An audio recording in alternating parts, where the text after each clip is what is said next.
Who says you need to spend a fortune to create a home that feels straight out of a designer catalog? Hi friends and welcome back to my channel. It's Sonia here and today I'm so excited to bring you a mega compilation of my favorite high-end Christmas decor dupes of the season. From elegant wreaths and festive pillows to beautiful wall art, table decor, vintage-inspired bells, and cozy candles, I'll show you how to recreate stunning pieces for a fraction of the cost. Because let's be honest, we'd all rather spend the extra cash on gifts for the holiday treats. Each DIY is designed to help you make your space feel warm, inviting, and absolutely magical, all while sticking to a budget. And the best part, these projects are simple and fun to create, so you can spend more time enjoying the season with your loved ones. So grab a cup of hot cocoa, settle in, and let's deck the halls without decking your wallet. Ready? Let's jump into the holiday magic.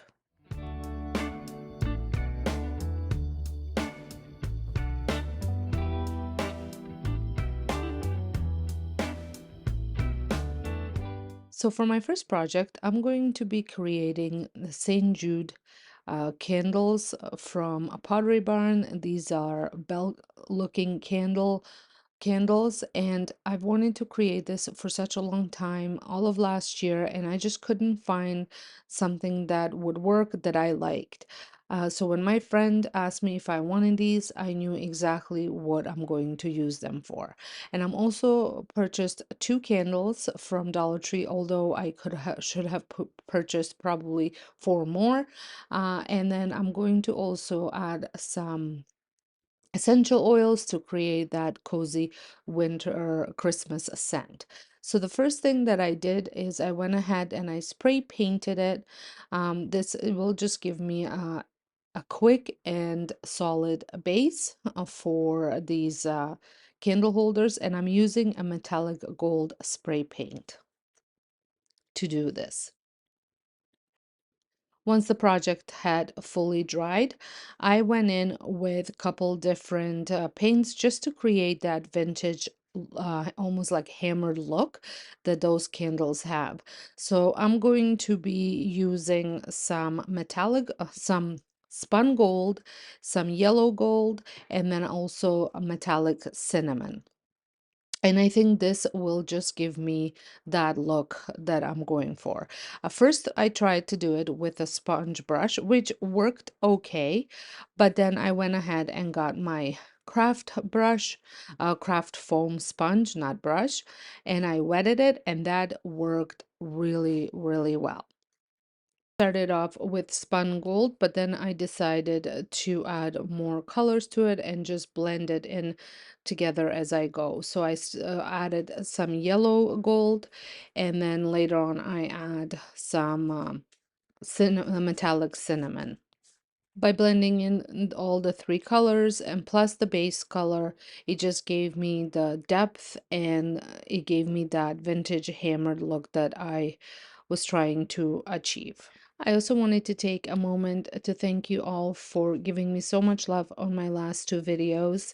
I truly, truly appreciate it, and I am so grateful that you guys are enjoying all of the DIYs that I have been creating. I have been having so much fun creating and even more fun decorating with them for Christmas, as I already started decorating my home. So once I completed one, I did repeat that on the lids as well as on the other jar. I just didn't want to bore you with it. And then while that was drying, I did melt the candles, just putting the candles into the pot of water and boiling the water, which melts the wax.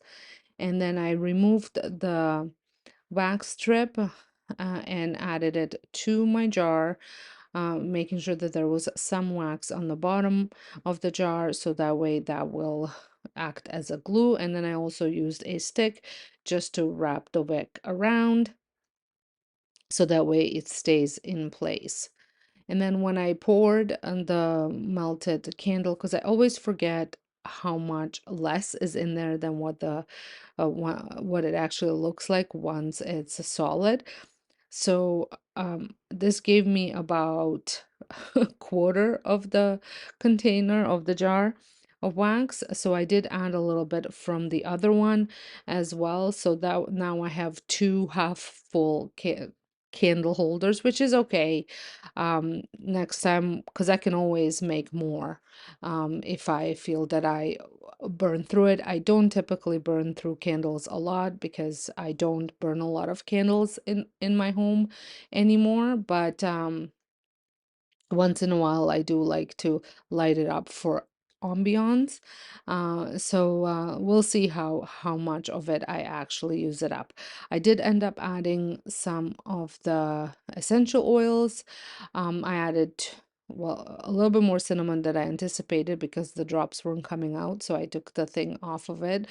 But it would be 2 drops of each, and it's cinnamon, pine needles, and orange, and it gives you a really cozy Christmas scent.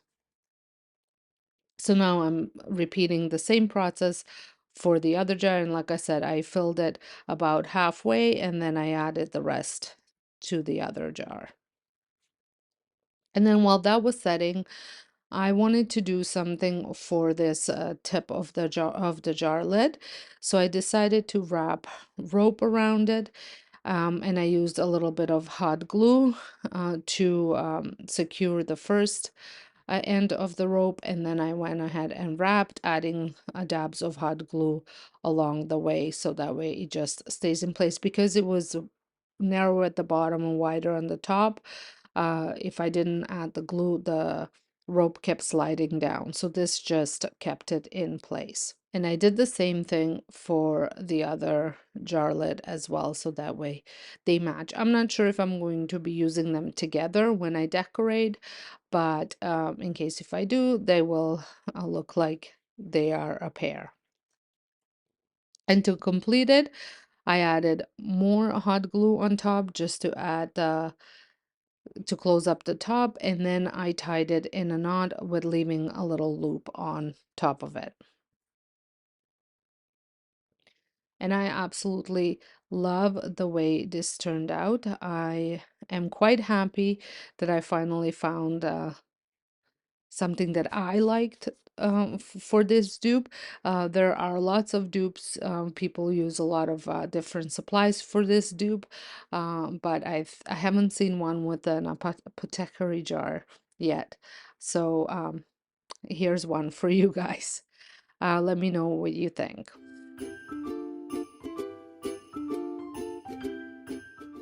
With some bells from Dollar Tree and a toilet plunge from Dollar Tree. I picked up 5 of these bells for $1.50. I'm located in Canada and we are at $1.50. And as you can see, they're a little bit different than the bells that I had made up before. These guys have a bit of a lip. And I'm going to be removing the greenery as well as the bows and berries off of them, so that way I just have a plain bell. And once everything was removed, I do take a cleaning wipe, almost like a degreaser, and give them a good cleaning, so that way I have no problem with paint going on them. And I'm going to be using metallic gold and satin black spray paints to make over these bells. I will be using the wood part of the plunger and then also some rope. Now the inspiration for this DIY is from Pottery Barn, and I was trying to recreate this look. Now I do know that the shape of the bells is a little bit different, but I think we can create a very similar look for around $10 instead of $283. So I went outside and gave the bells a coat of black paint, spray paint, and I just tried to spray it as evenly as possible without getting any drips. I wasn't going for 100% coverage. I just wanted to have a nice dark base. And then once I was done on one side, I flipped them and did the other side, and then I let them completely dry before I went in with my metallic gold paint. and I picked up this paint at Michael's just because I was using my coupon. And I have to tell you guys, I absolutely love this color of gold. There's just something about it. It's so soft and nice looking. I was quite impressed. There's so many different variations of gold that I was worried, but I absolutely love that one. So here I'm just showing you that if you wanted to have that exact look, I have these little hangers from IKEA, and you could spray paint them black, but then you would have to drill holes into the wall, or maybe if you already have these up, you could hang up the bells onto it. I am just going to use this piece of wood from the toilet plunger. I'm going to stain it with some paint and 2 different colors of paint.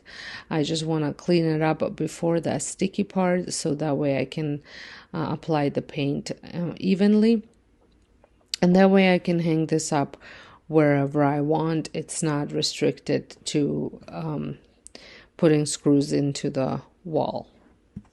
For the paint, I'm using a Dollar Tree black chalk paint, and I'm just going to dab a rag in it and rub it on. That way some of the wood grain that's on it will show through.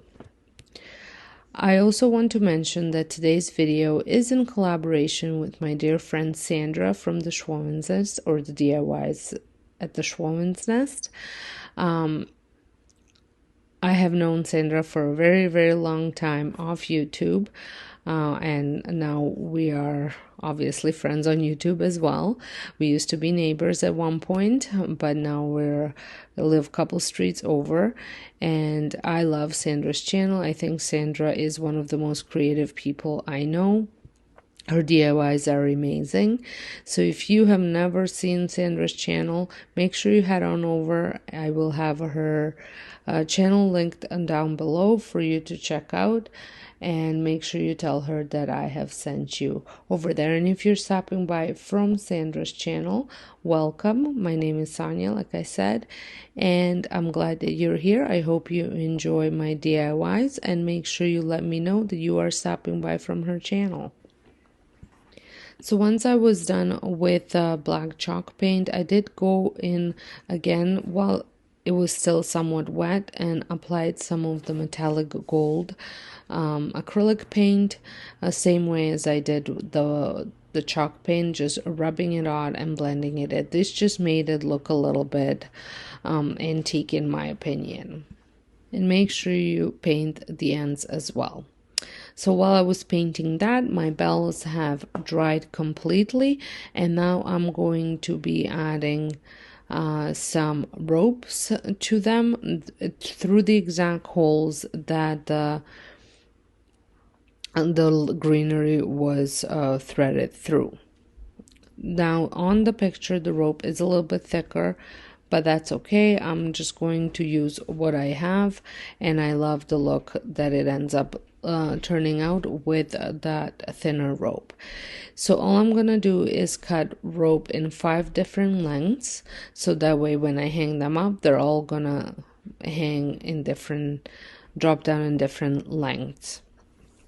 I'm going to thread the rope through the hole, tie it, and then that knot that I tied it, I'm going to thread it back through the hole, so that way it's on the inside of the bell. And then then I'll have a loop, and at the bottom of the loop I'm going to take another piece of rope and just wrap it around, so that way it gives it that look that the bells have on this picture that you can see. I repeat the whole process on all the bells, and then I take my piece of wood and hang them all up. You want to play around to see how they fit the best, or what you like the best in staggering the lengths. I absolutely love the way this turned out. I think the paint is perfect on them, and I am so happy for just $10 what this cost me in materials. Couldn't be more pleased. For my next DIY, I picked up these Dollar Tree bells. They were $1.25. I'm pretty sure every Dollar Tree has these, and I'm going to be recreating this look, although I'm going to be using 3 bells, not 5, because I'm going to be making 2 of them. So I removed all the little embellishments that the bells had, and then I went in with, again, those 3 colors, spun gold, um, yellow gold, and then cinnamon. But I'm not going to be painting these. I tried painting them and I felt that the paint wasn't really going on as well as I would like. So I went in and then I ended up dabbing the paint on instead of brushing it on, which you will see in just a minute. And I had to work in stages for this. So I went first with the spun gold, and I only did the top part. The bottom part is a little bit flatter. So I let the bottom so I did the top part and then I let it fully dry before I did the bottom part, and then I repeated the same process with all the paints that I was adding, although I was mixing the next 2 paints together and dabbing them together at the same time. But I did do one half first and then the next half once it's dried. So this project did take a little bit of time, but the end result is so worth it. For past few years, I have been obsessed with decorating with bells, whether that's the vintage cowbells or just any gold rustic looking bells. And so I wanted to recreate this because I wanted to add something to my outdoor wreath, and which is another project in this DIY video that I will be sharing. And I wanted to spruce up my wreath, but I also wanted to add bells to it. So I decided to make my own to add to it. And I am obsessed with how all those 2 projects came together and how it looks on my front door. So once they were painted and dried, I went ahead and got some rope. I have just some twine, and I also have some thicker rope that I'm going to be using. And I wanted to make like a door hanger almost on with the rope. So I went ahead and I tied a loop, and then I went with a thicker rope and I wrapped it around and created a little bit of a longer loop at the top, just to kind of recreate that look that the bells or here had. And so that way I can hang them up on my door, I can hang them up on my banister, my mantle, wherever I choose to use them, if I choose to use them outside of my wreath. And as I mentioned before, I am grouping them by 3, and I'm making them 3 different lengths. So when you're cutting your rope, you want to make sure that it's cut different lengths, or that you tie a knot at a different length. And as I mentioned before, I just love the way these guys turned out. And I think it's such an inexpensive project to give you that high-end elevated look. Especially I I've decorated with these white bells before, but I am so feeling the traditional colors this year, along with some vintage and earthy tones, and that is what all of my decor in the house is, with some nostalgic pieces sprinkled in throughout. So if you ever want to check out how I decorate with all of these things, I do have a home channel where I share all that, and it's linked down below. So let me know what you guys think about these guys.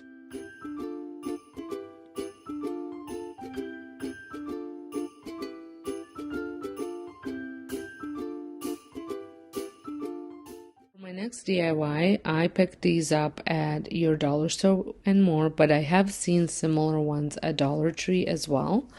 Now this is the one that is kind of an not a Pottery Barn dupe, but it is a high-end dupe. I've seen these all over Etsy shops, and Indigo has them for $40. I think they might be on sale now. And they're charcuterie boards. Now, I wasn't going to use mine on a charcuterie board. I'm sure you could if you used a proper sealer that is food safe. You could, but I just wanted a little wood board in the shape of a gingerbread man to go against the Christmas charcuterie board I have in my kitchen on a display. I couldn't find one anywhere in the store except, like I said, Indigo had one, but I'm gonna drop a picture of it here so you can see what that looked like. And I did not love the gold buttons that it had. I think at the beginning of the season I did see one at HomeSense as well, but I just didn't pick it up. So nevertheless, I proceeded on making one myself. So I removed all the buttons and the little bow ties, and I'm obviously going to remove the price tags. And like I said, I got this for $1.30, I think it was, at your dollar store and more, or with more. It's a dollar store it's almost like, I would say, comparable to Dollar General in US. And the reason why I picked up two is because I wanted it to be thicker. And so where I had removed all those buttons and bow tie, I am going to glue those two sides together using wood glue and hot glue gun. My wood glue is a little bit thick, so I am using a brush to spread it around, and the little lid was all clogged up anyways. And the hot glue is just there to keep it in place, to give the wood glue time to cure and set. And I'm using little clamps just to hold it together for a little bit.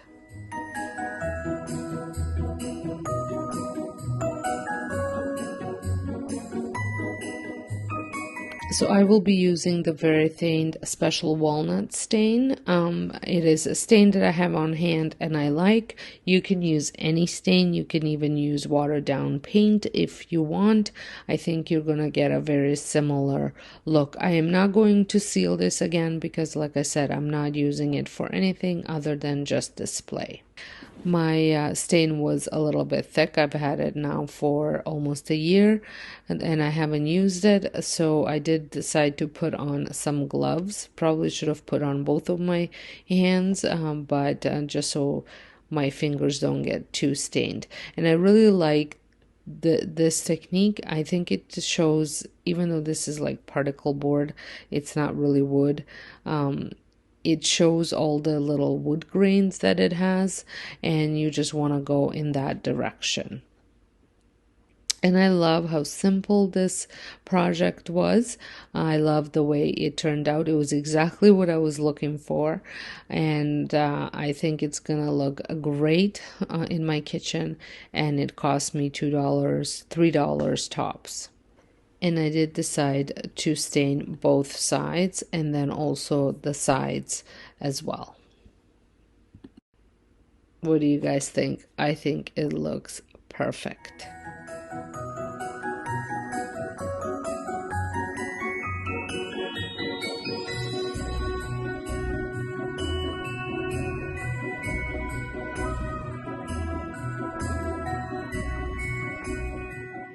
My next DIY, I picked up this snowflake at Dollarama for, I think it was $1.50.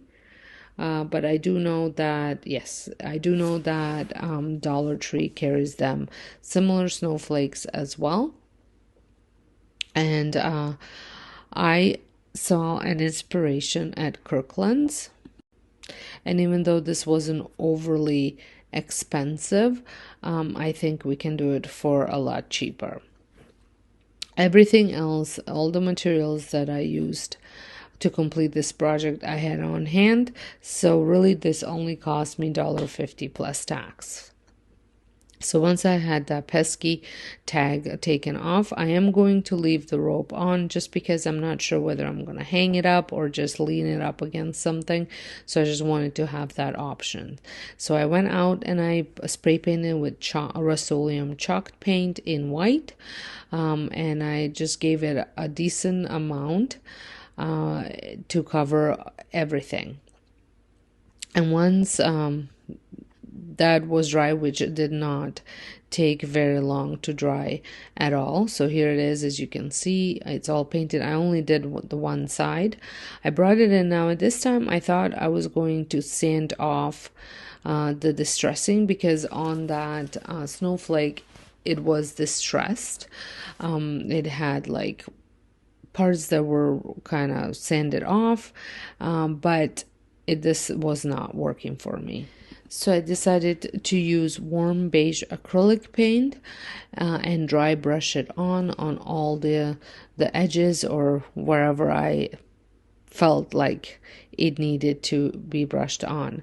So I tried two different brushes. The first one did not work the way I wanted it, so I ended up getting this other brush that was more flat and kind of fanned out, and that worked much better.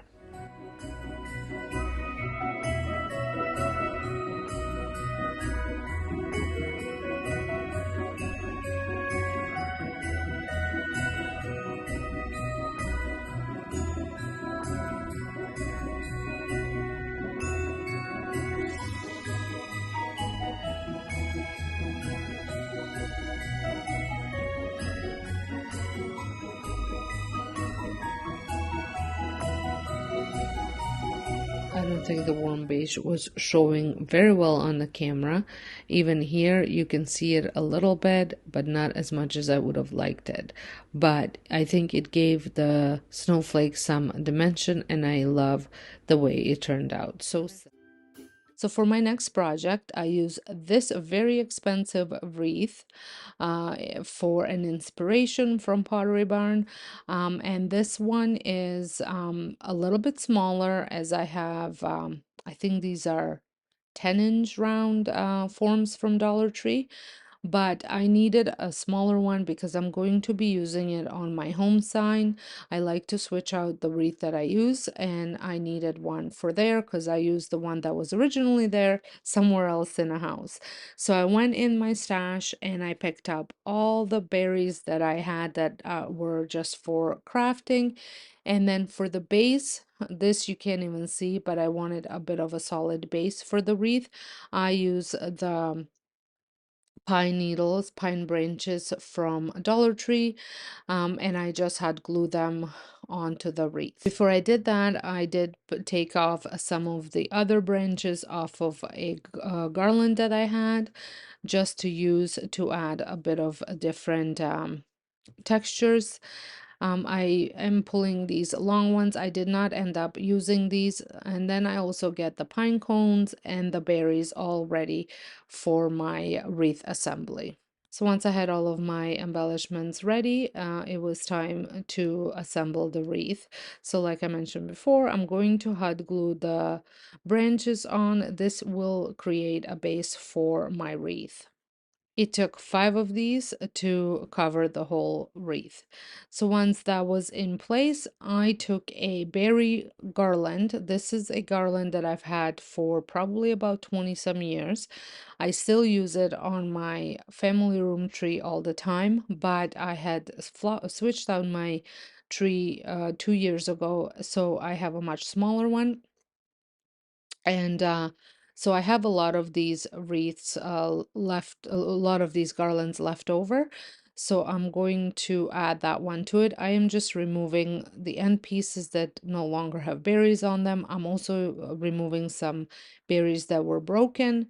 And then I'm also going to clip off tips that don't have anything on them past the berries. I'm leaving the leaves on there as well and just spreading everything out. And now I'm going to hot glue the whole garland onto the wreath, and and it will cover the whole top of the wreath. The inspiration piece has lots of different berries, from large ones to small, the clusters of berries to smaller berries, from bright red to dark red. So that is what I'm trying to recreate here. I did end up adding another one, another smaller one in here, just because the first one didn't fully go around. So once it was on there, I went ahead and trimmed off any pieces that were empty, and just a little unnecessary twigs that were sticking out. Then I just shaped it the way I wanted to, and then I started with adding the other stuff to it. Whenever I'm working with a wreath this size, I like to add my biggest pieces first, because I feel like this takes up the most space, and then I can kind of see where I can add all the smaller pieces as fillers. So guys, I would like to know, what are your colors for this year for Christmas? Are you going with traditional? Are you going with earthy? Are you mixing it all together? Are you going on the wild side and using a lot of different colors? I would love to know. I love Christmas decor. It is one of my favorite holidays to decorate for. And I love fall as a season to decorate for, but Christmas is definitely a holiday that I enjoy decorating for the most. And I transform my whole main floor into a Christmas wonderland. So let me know down below what your theme this year is for your Christmas decor. So once all of my berries were in place, I am adding my greenery picks in here, like my pine, I think I will add a little bit of cedar as well. I don't know whether I have spruce. I'm not 100% sure what exactly all of these are called. But anyways, I'm just adding them in, and then I'm going to finish it off with some pine cones. I did go ahead and grab a couple more pieces just to fill it in a little bit more. And I absolutely love with the way this turned out.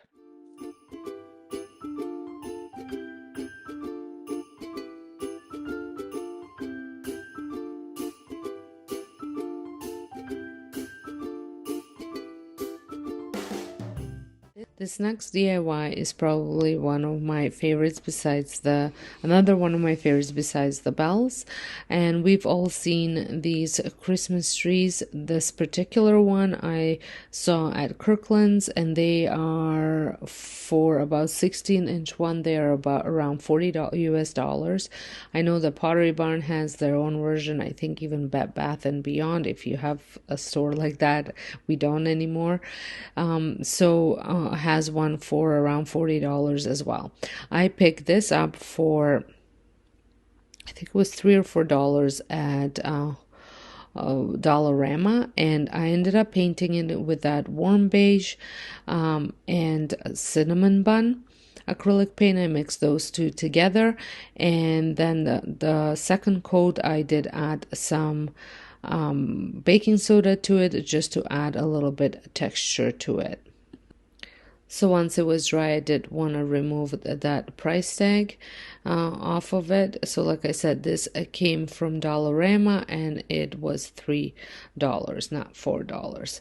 So I don't know if you can see on camera very well, but there is a ton of texture from that baking soda. Now I'm going to take my hot glue gun and add design. You can use puffy paint if you have some. I did not have any, so I just use my glue gun, and it kind of created the same look. I did this several years back, and I made gingerbread houses using the same technique, so I figured I could use it again. You just have to make sure that you don't have any of those stringy flyaways that the hot glue gun causes. So I tried to follow the same pattern as it was on the dupe, the piece that I was duping. And then I went in, once the hot glue gun has dried, once the hot glue has dried, I went in with Old Ochre from Annie Sloan. It's chalk paint, and I just went over it, and here I am trying to remove those little stringy things. So I just went over all of the glue, And then I'm going to go in with a different paintbrush, and just fill in so it looks like there's a fallen snow on it, just thicken up in certain areas.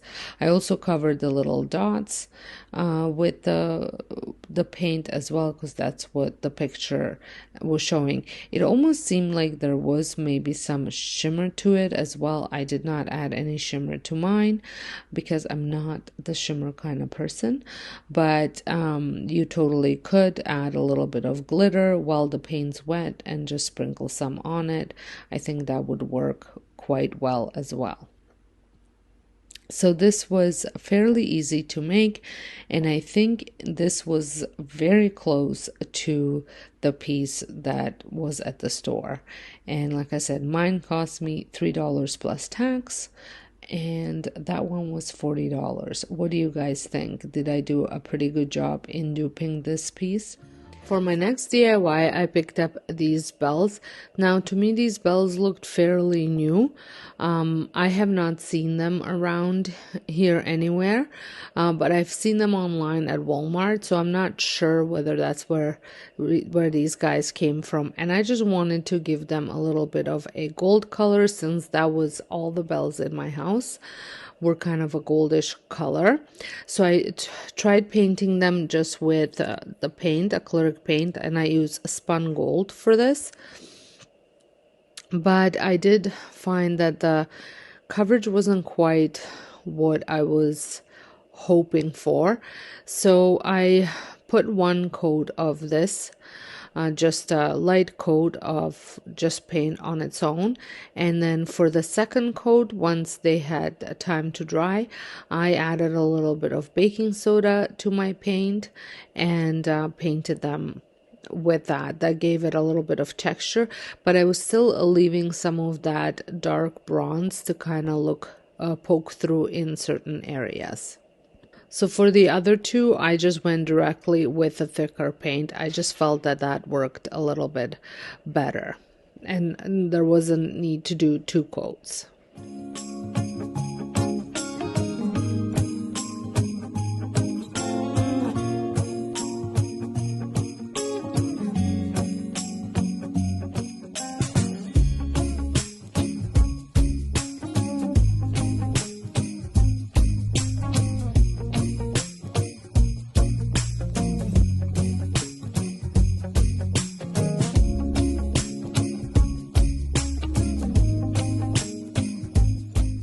Once they were dry, to add them to my banister, I just use some twine and tied it up.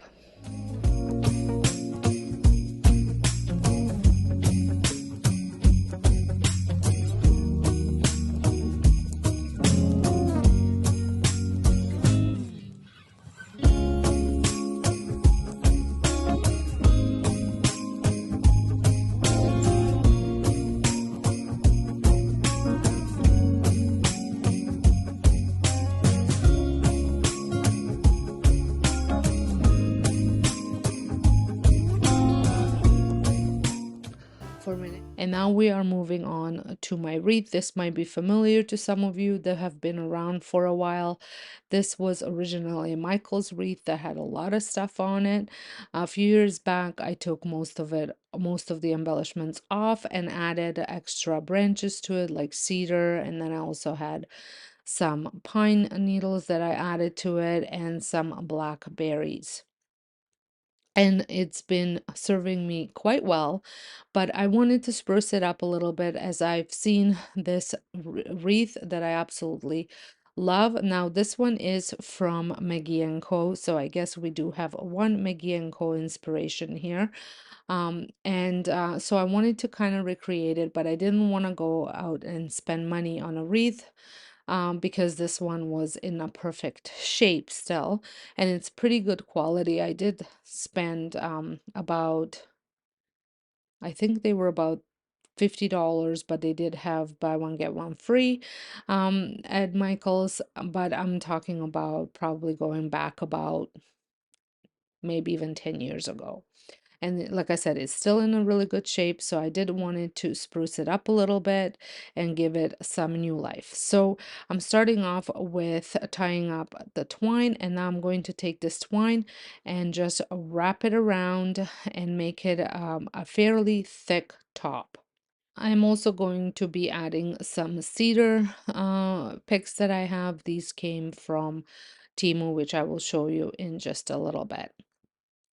I was actually thinking about maybe adding some pine cones, some more pine cones to it because it does have couple you just can't see. So I was thinking about getting a bit bigger ones and adding those, but I am not doing that in this video. That's something that I might decide to do.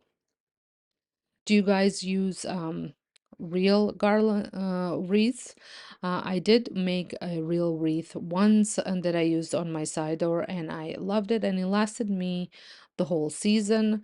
I just went ahead and cut some branches out of my kitchen, out of my backyard and use those. But I think I did share that on my channel, but probably looking back several years ago. I know you can buy them, but I just wanted to know, do you guys have a fake one or do you guys use the real ones?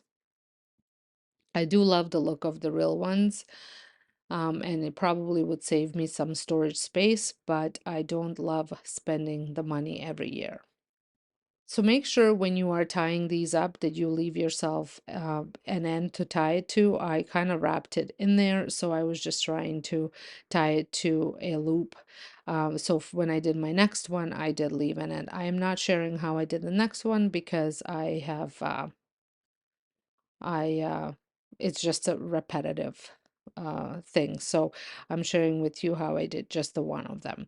So here I am adding the cedar picks. Like I said, these came from Timu. They were very inexpensive. I will link them down below. And what do you guys think? I think this is looking really good, and I think it's going to look absolutely spectacular with my DIY bells.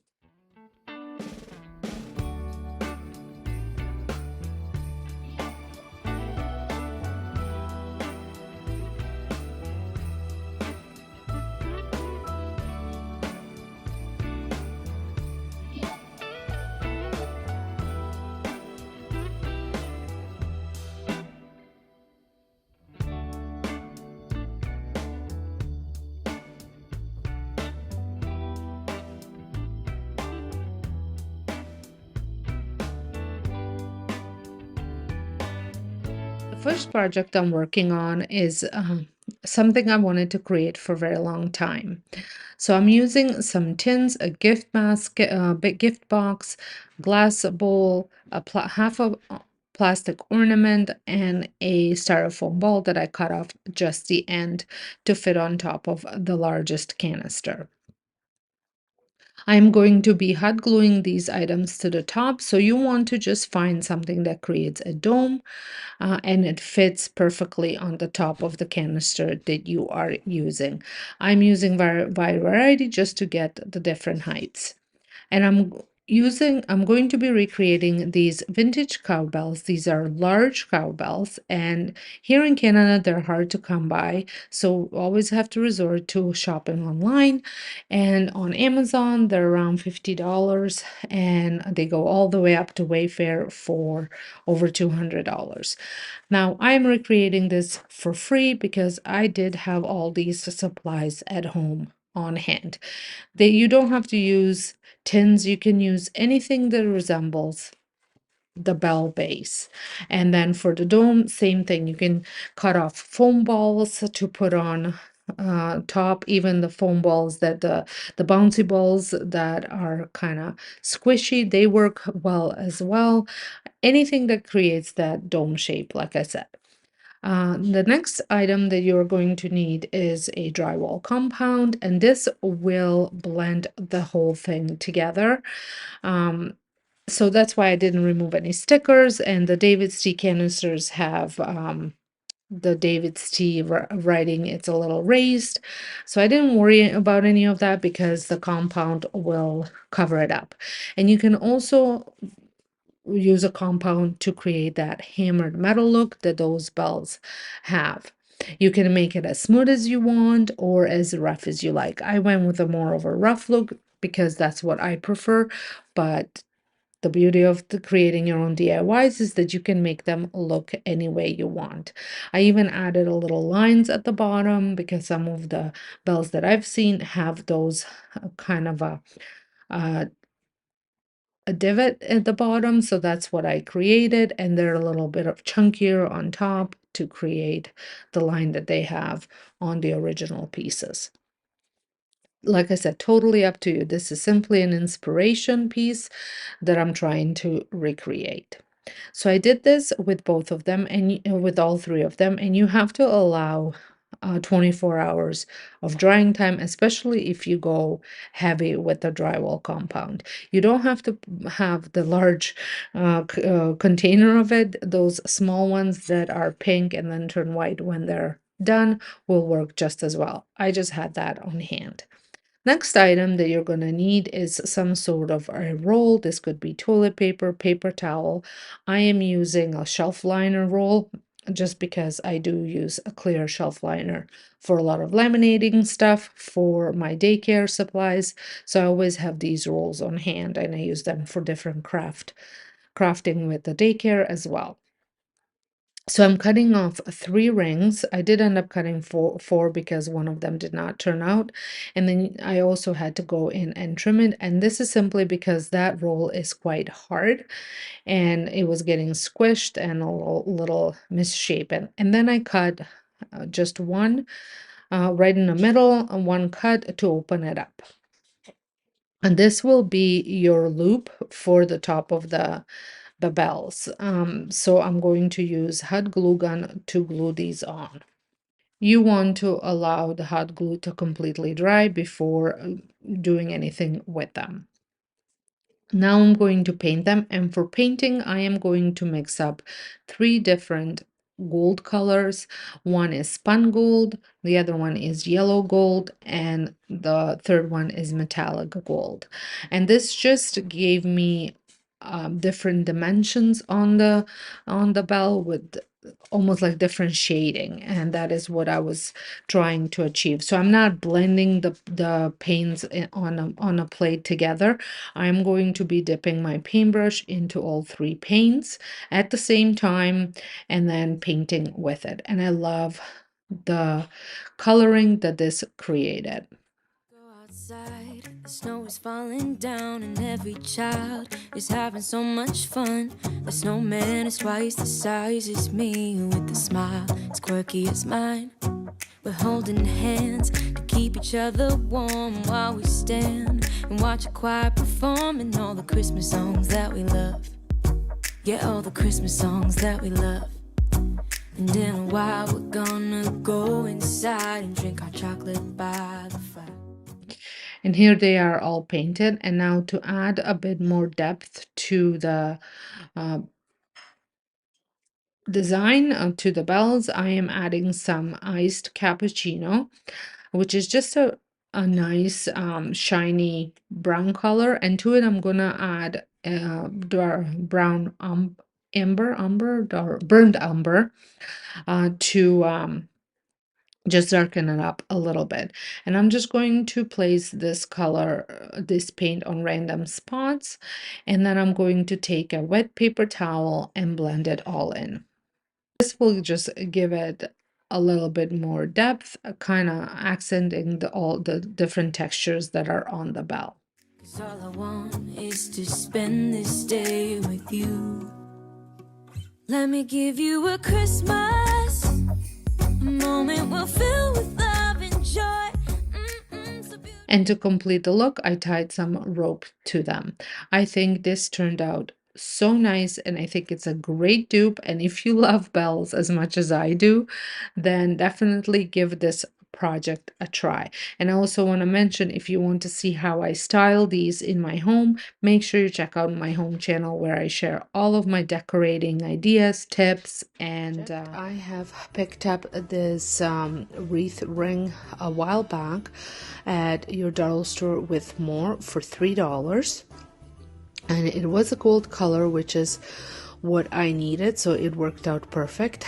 And then I also at Dollar Tree picked up the set of 3 white bottle brush trees, and then I had a whole bunch of other stuff on hand that I was thinking about using, like these snowflakes, these wooden stars, and then I also had a whole bunch of greenery, and then you will need some wire. So I will be creating this dupe. As you can see, it's $149, and my dupe for all these things that I had spent came up to $450. But let's say I used all the materials and factored those in, even though I had them on hand, this did not cost me more than $5. So like I mentioned, you need some wire. I will be using green floral wire as well as some crafting gold wire that I had on hand from scrapbooking years. So the first thing that I'm doing here is creating a base with my greenery, and I am using the floral wire to attach this to the wreath. Oh, oh, oh. Da, da, da, da, oh, oh, oh. Da, da, da, da, oh, oh, oh. Da, da, da, da. Making our Christmas memories. I've been working so much lately, I can barely find the time to sleep. Yeah, I spend my time running around, keeping people pleased. But this is my favorite holiday. Once I have my base the way I wanted, you could attach more greenery, go up a little bit higher if you'd like. I was happy with the way mine look. I went ahead and painted these stars black. The reason why I'm painting these stars black, which is a little bit different than the inspiration wreath, is because the room that I'm going to be using this decor is has a lot of black accents, so I wanted to incorporate it into that decor. And then while those stars were drying, I went ahead and hot glued the trees to the wreath, and I'm using these white ones. You could use any color you want, I just wanted the white ones. Now I did let these wreaths dry for a few minutes before I went ahead and hot glued these houses. These are the houses from Dollar Tree. And then I forgot to mention that this is what you need as well. I did have these on hand because I had DIY them about 2 weeks ago, where I just spray painted them white to fit my decor a bit better. Now to hot glue this, you do need to use a ton of glue, and as you can see, this house does have a switch for a light as well, and that's one of the things that the wreaths from Pottery Barn was lit up. The house was lit up as well. I don't think I'm going to be lighting up mine, but we'll see how I feel about it once it is hanging on my mirror where it's supposed to be going. You want to use plenty of hot glue to attach this from top and from the bottom, and then I also used some clamps just to keep it in place while the glue was drying. So while this was drying, I went back to my stars and my gold floral wire, and I cut up how much I needed. Some I cut shorter, some I cut longer pieces, and then I'm going to hot glue these to the stars. With you, just you and nobody else. It's so good to see you again, to see you again. Baby, this year it's just gonna be you and me. Hanging by the fire, chill. This is how it's supposed to be. Making our Christmas memories. I've been longing to hold you close, forget about everyone else. Isn't this how it's supposed to be? Making our Christmas memories.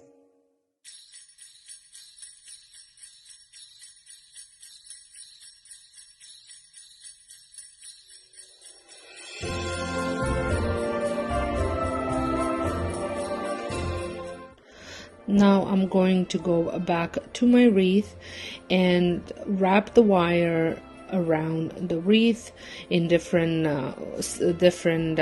directions, and I'm doing 3 on each side.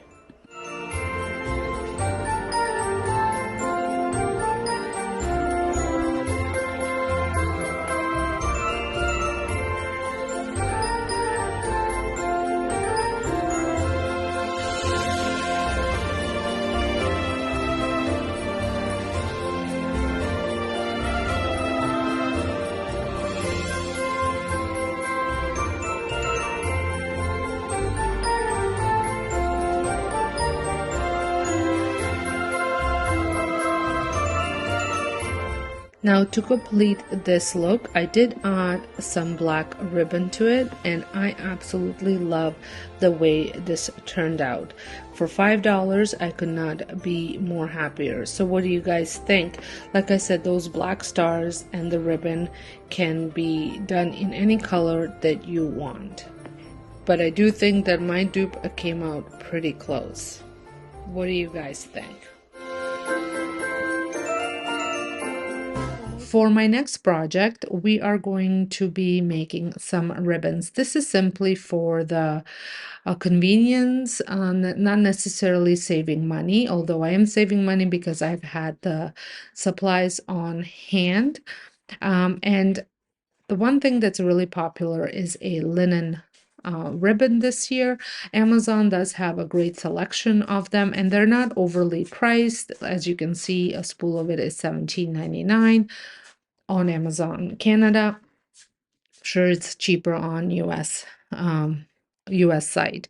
I've had this linen curtain in my stash. I've been using it for different projects throughout the year, so I wanted to just cut up a couple of ribbons for my front tree, which I totally changed the look of it this year, and I'm very excited with the way it's looking, and this ribbon was a great addition to it. So you want to cut out strips in the width that you would like your ribbon to look like, and once you have it cut out, you want to fringe the ends, so that way it creates that fringed look that those ribbons have. You can cut this ribbon as wide as you want, especially if you're making bows for the tree, or you can cut them real narrow to tie your ornaments onto the tree with. The choice is yours, and I just love the fact that I can customize this as to anything that I need it for. And you can make a ribbon out of velvet, out of any kind of a easy flowing material that you have on hand, any fabric that you have on hand.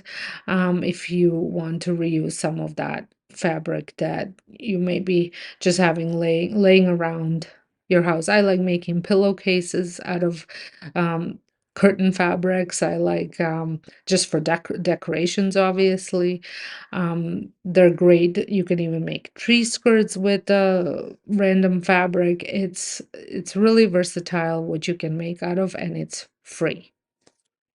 Kissing on a mistletoe, baby, with you. I don't need any presents as long as I spend this day with you. So beautiful, kissing on a mistletoe, baby, with you. Ooh. I'm making plans of what we're gonna do. I feel so blessed that I can be with you. To add these ribbons to my tree, I took some crafting wire and I thread it through the loop, and then I'm going to use the ends to wrap it around the tree branches. I've been longing for you, I just wanna hold you close. You know the stars are shining just for you. Let's take a walk and we can follow the moonlight till we reach a place we can stay. Maybe kiss a bit and dream away. And in a while we're gonna go inside and drink our chocolate. I absolutely love the way this ribbon looks on my tree, and as you can see, it's sitting right next door to my few DIYs ago ornaments that I've made. 'Cause all I want is to spend this day with you. This next dupe was so super easy to make, and I think it looks really great, especially on your tier trays or a little tray, any tray or a shelf filler that you need. I am using these small frames that are two for $1.50 at Dollar Tree, and then I also picked up two of these plaster ornaments that you can paint from Dollar Tree, and they were two for $1.50, so my total was $3.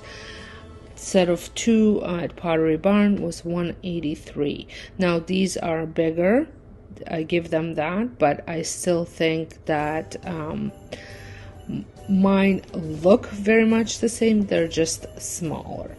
So I took these plasters ornaments and I just cut off the hanging part, and then I also sanded it down just to round it up a little bit so it doesn't look rough where I cut it. I am leaving these the way they are with the wood. I am just flipping them around. I'm not even taking the white part off, where I sometimes take it off and I flip it and hot glue it. I'm just leaving them as they are, not staining them. And then I'm going to, once the ornaments are sanded down, I'm going to hot glue them to the frame. This was such a super easy DIY and inexpensive, and I think it has a high impact. I love the way they turned out, and like I said before, I think they came out pretty close for $4.50, and I could not be more happier. I could not spend $189 on two pieces of art anyways, no matter what size they are.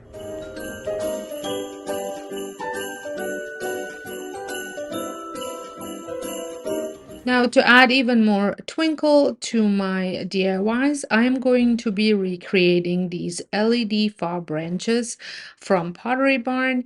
These are quite expensive for set of 6. I will be creating set of 4 just because I did not need 6 of them.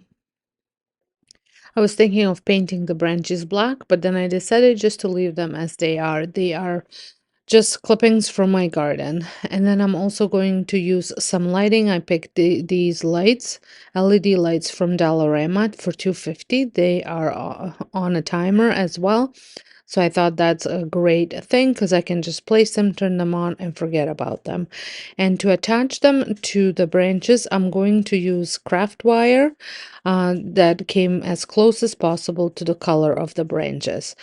I cut up about 12 little pieces of wire and used pretty much the all 12 for the 2 branches. And I'm going to be adding one set of lights for both branches, so kind of adding them together. Now to add the lights to the branches, I'm going to unravel the lights. I'm going to put them as close to the stick, going up and down the sticks as possible. And every inch, inch and a half, I'm going, maybe 2 inches, I'm going to wrap the wire around. So that way this will keep the lights in place, flush up against the branches. The nice thing about these lights, the wire that they are on, it's bendy and you can shape it and you can even wrap it around the branches. Spend this day with you. So beautiful, kissing on a mistletoe, baby, with you. Ooh,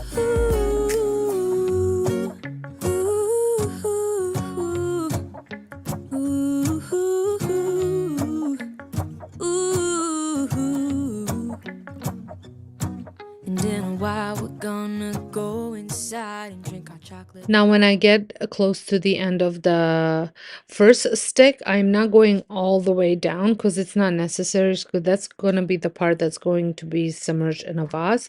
Now, if you wanted to put these in a clear vase and you still wanted the inside of the vase to be lit up, then I would just continue all the way to the bottom, but then you might not have enough for the second one. So I would just go back up again and rewrap the whole branch and then just do a separate light for the next branch. I am, however, going to just use them in my vases along with my the greenery stems that I have, just to add a little bit of lighting to the vase. So I didn't need to go all the way to the bottom. And then I repeat the same way of attaching the lights to the second branch as I did with the first branch. I think they look so nice in the vase. And like I said, it just adds that little bit of sparkle to my vases, a little bit of whimsical touch, especially in the evenings when all the lights are off, and it just makes the whole space look cozy. Like I said, I attached them to I added them to two different vases in my decor. Cause all I want is to spend this day with you. Another easy DIY that I'm going to be working on are these nutcrackers. It would have been fun if I could have found different heights, but at Dollar Tree they had them. They were very similar in height, but I don't love the way these look, so I have been contemplating about buying them and just spray painting them black, which is another option if that's something that you are looking for, just to add a bit of inexpensive decor. But I am going to be creating wood look nutcrackers to dupe these two. These were 112. I'm not sure whether it was for both of them or for just one. I'm gonna go with that they were for both of them. So 112. They weren't much bigger than these.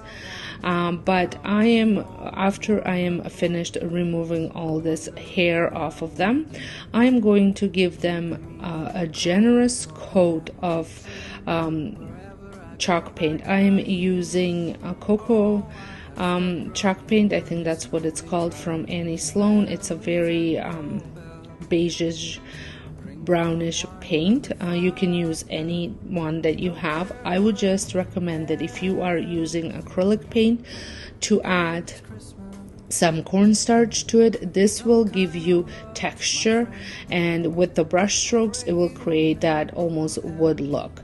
You could also paint around their little collar or in their mouth. I'm not sure what that's called, a darker color to create the look that the wooden ones have, but I just left them as is. I did add 2 coats. Now my chalk paint was quite thick because I think it's on its it needed to have water added, but I didn't mind the thickness because, like I said, it added even extra texture. So play around with the paint until you get the texture that you want.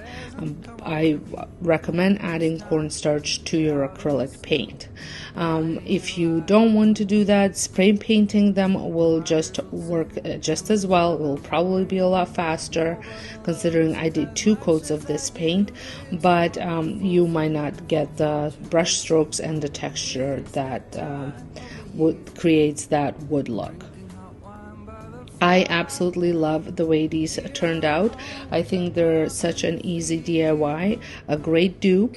As you can see, one guy is a bit taller than the other, but I think they came out pretty close, and it cost me $4.50. On your door, it's Christmas, outside snow's glistening. Let me give you a For my next DIY, I couldn't believe my luck when I went thrifting and I found this Sherpa blanket for $11.50. It is quite a large blanket, and I knew exactly what I wanted to use it for.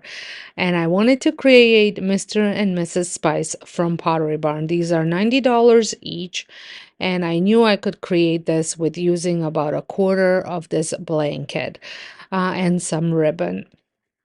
So I went ahead and I drew out a free-handed a form for both of them. I just drew half of it and then I folded so that way they were even sizes on both ends, if that makes sense. And I did it, I have an easel paper that I use for daycare, and I just did that on there, so it's quite large. Then I took a marker and I traced it onto the the blanket, and the other side of the blanket is just fleece, whereas this is Sherpa, and I used both of them. So one side is fleece and the other one is Sherpa, even on the pillows. Now there are several different ways that you can put this pillow together. I am probably showing you the easiest. Well, anyways, for me it's the easiest. So you can cut out the forms and sew the pillowcases together. I do not know how to sew using a sewing machine. My mom is on vacation, so that probably would have been the easiest way for me to do, is to get her to sew the pillows together and just leaving a slit so I can stuff it, and then I would have hand stitched the closing. You could also hand stitch the whole thing, which I thought it was just going to be too much work for me. Again, everybody's different. You might find sewing to be a relaxing activity. I do not like to sew, or do I not? Or I can sew by hand because that's one thing that we learned in school. But I cannot sew using a machine. So, anyways, once I cut it out, I will be using a hot glue. If you've been around my channel for a while, I often use hot glue to um, create pillows because I do find for me it is the easiest way to do it. So you choose how you want to put this pillow together, is what I'm trying to say. But if you do choose to, I guess even sew it or hot glue it, do it inside out, so that way all your stitching and all your gluing is on the inside, not on the outside. And I left the side of his stomach, one of the sides of his stomach open, so that way I can stuff it with some pillow stuffing. And if you are using a hot glue to do this, use some sort of a tool to press the fabric down, because you will burn yourself. Or you could even flip it around, and the thicker side, like the Sherpa side, would have probably been a smarter side for me to press down on, as it was thicker. So I did burn myself a few times. So just be careful of that. So once it was done, you want to completely dry it, so that way when you're pulling it apart by flipping it inside out, outside in, you don't burn yourself. So I just did my Mr. Spice first, and then I went in and did my Mrs. Spice while Mr. Spice was drying. So once he was dry, I went ahead and I turned him inside out, or outside in. Moment will fill with love and joy. Loving so beautiful, kissing on a mistletoe, baby, with you, with you. I don't need any presents, as long as You want to go in there and push out all of his arms and feet and head, all of that out, so that way it's the right shape and it's not folded.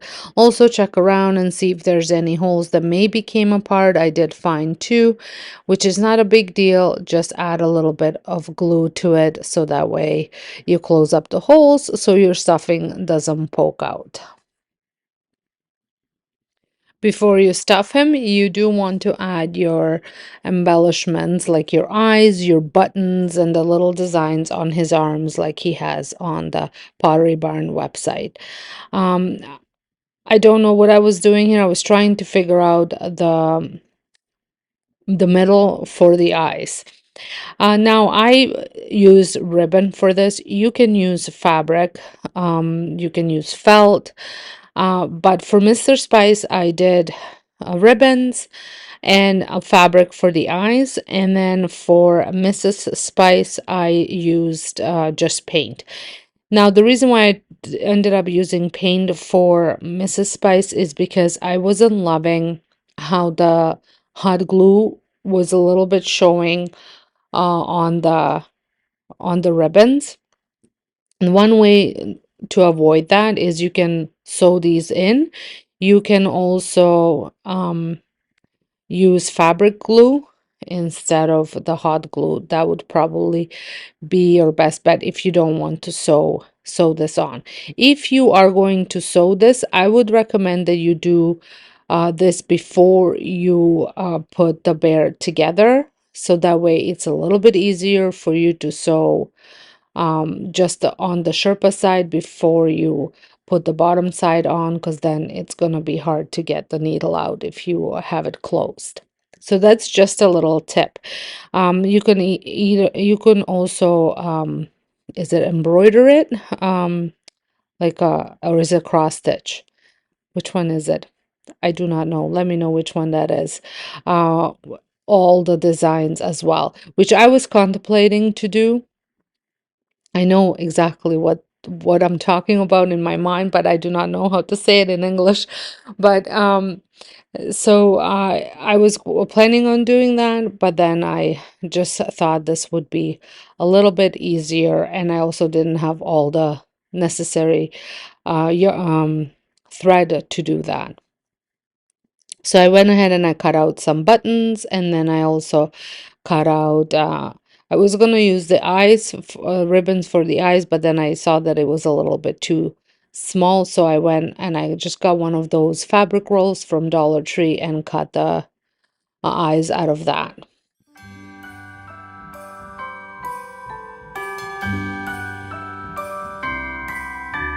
The wonders of life got the prettiest side for everyone to enjoy.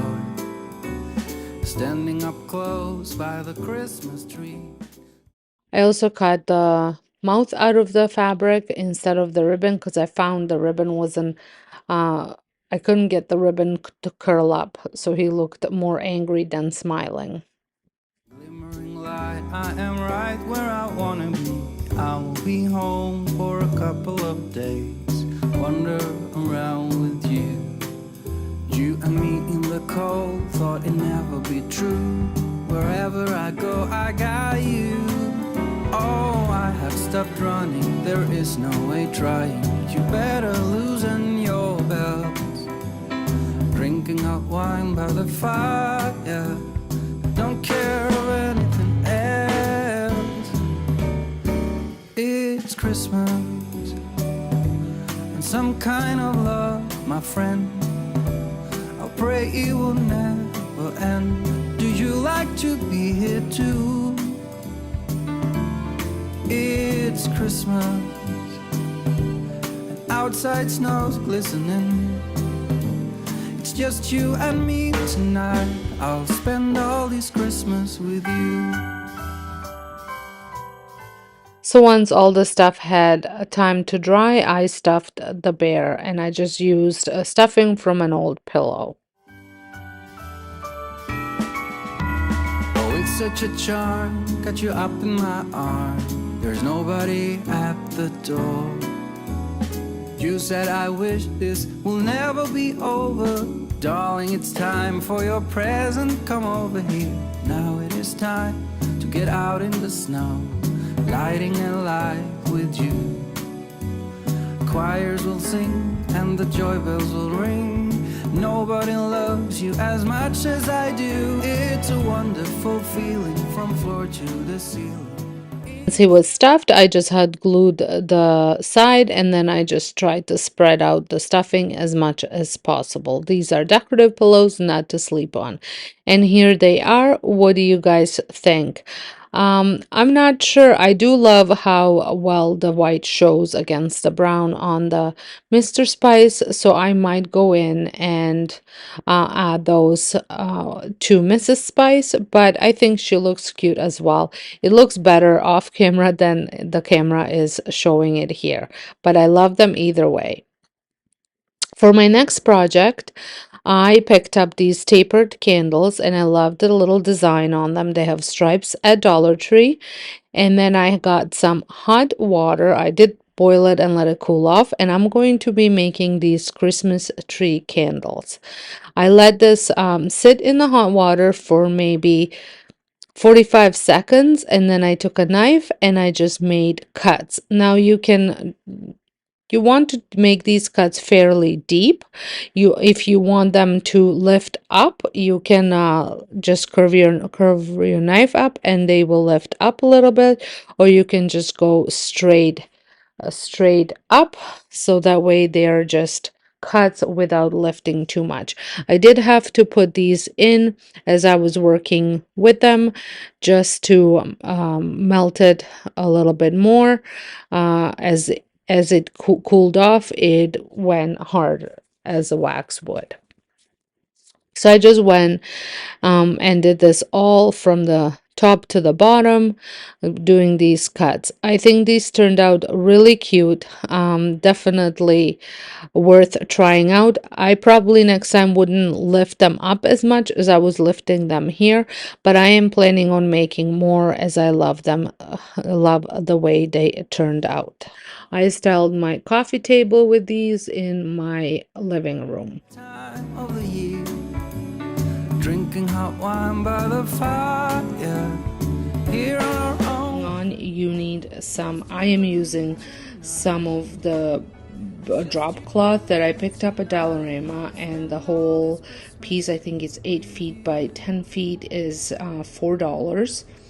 And then I picked up these placemats from Dollar Tree for $1.50 each. So I'm gonna say the two of these pillows cost me $8.50, but I did not use all of the backing. The drop cloth, I only used maybe a quarter of it, and I'm going to be recreating this Christmas pillow. As you can see, was $45 for one, and I'm going to be making two. And like I said, if I take into consideration the whole piece, costs me $8.50. Now you could also just purchase exactly the same piece or even a different one, so you can flip your pillows around. So I could have made one pillow out of these two, and had two different looking pillows depending on how I feel each day, and flip the pillow around. Or you can buy the same ones and just glue the same ones together. Now I am going to be using a hot glue to make this pillow. You can sew if you know how. I don't. So I'm going to cut my piece of drop cloth to about an inch longer on two sides. Now the reason for this is because I am using the edges of this cloth that are already sewn in, so they're thicker. So the two edges are like that, and then the two edges aren't. So that way I can create with that little bit over material that thicker edge. So once I am double cutting, and so I'm cutting two pieces at once, and then I'm going to hot glue this to the pillow, but only hot gluing the three sides, leaving one open so I can stuff it before I close it up.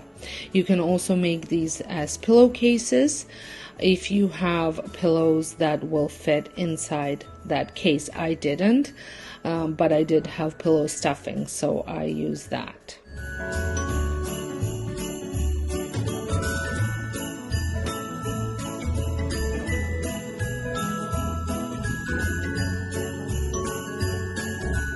So I go ahead and I hot glue the thicker edges of the drop cloth to the placemats, and just line them up perfectly on both sides.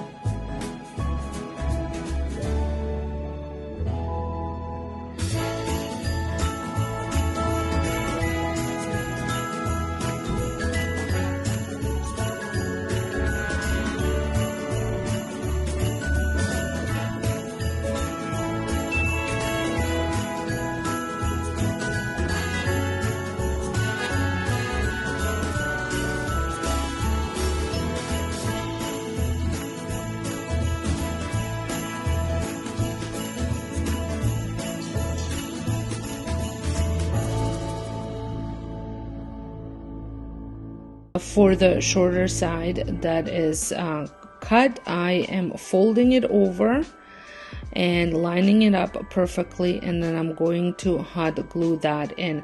I am snipping the edge of the corner off just so I have a more of a cleaner fold.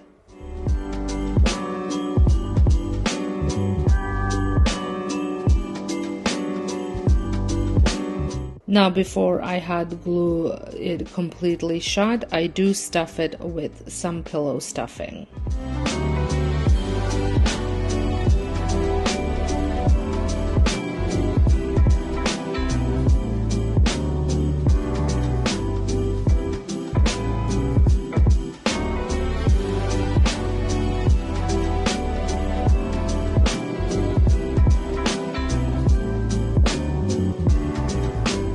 Now I do the exact same thing on this side where I fold it, but this time I actually hot glued the fold together first. I was just worried that with the stuffing poking through and all this stuff, it was going to be harder to do it the other way, so I hot glued the fold first and then I hot glue it together. These pillows are so great, being that they are so inexpensive if you want to keep them on your front porch for decor. That way, in case your front porch gets snowed on and things like that, it's not too you don't feel too bad if they get ruined. I've never had a pillow get ruined on my front porch, and we do get quite a bit of snow here, but it's also not so bad if they get stolen for any reason. You don't feel bad that you spend $3 on a pillow versus $20-30 that some of these pillows cost, or in this case $45.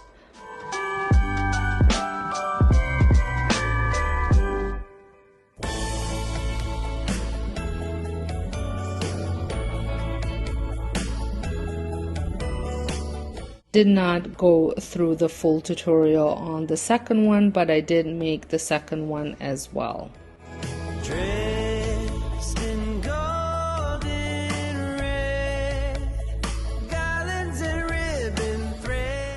I just love the way these turned out, and I am determined to go get a couple more and create a couple more pillows. I just love pillows, and I think it is a great dupe. Doesn't look exactly the same, but the idea behind it is obviously the same, and I saved myself a ton of money. Another easy project. If you watched my 2 weeks ago DIY, you might have seen this print. I will share it down below if you want to do this yourself. So I printed it off. I made the design and I printed it off, and then I took some coffee grounds and I added some hot water to them. I did have to strain these because when I first started painting with the coffee, there was a little bit too many coffee grounds on it. If you have instant coffee, this probably wouldn't happen, but I did not have instant coffee, and I'm trying to recreate some of these paintings, prints that you can buy all through different websites. Etsy is probably one of the most popular ones, and a lot of people add them to really nice vintage frames. So it's not about it being expensive. I just think I can create it for pretty much free with items that I have on hand. Like I said, I made this design myself, so that didn't cost me anything. And the frame that I'm going to be using is an old frame that I'm going to just upcycle a little bit, make it look a little bit more vintage. So I painted the whole picture, including the Christmas tree with this coffee, and this just gave it that vintage look, that aged look. So I painted the picture with a foam brush, and then I went in with my craft sponge and I just dabbed everywhere just to blend all the brush strokes. It's Christmas and some kind of love, my friend.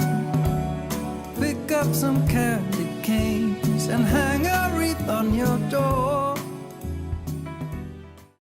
While that picture was drying, I got my frame, and I added some rub and buff on it all over.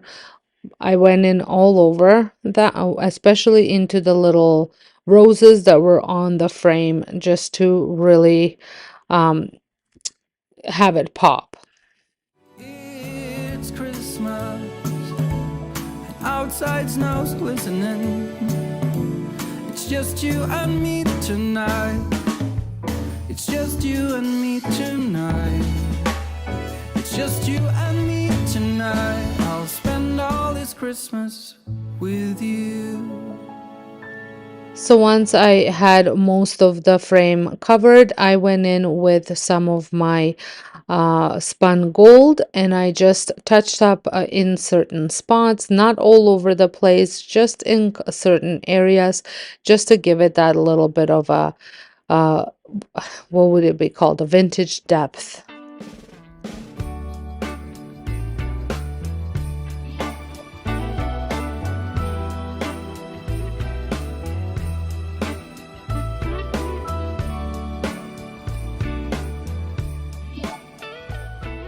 And then to finish the frame up, I added a little bit of black in just certain spots, and I just dabbed it on with my craft sponge, sort of to blend it in.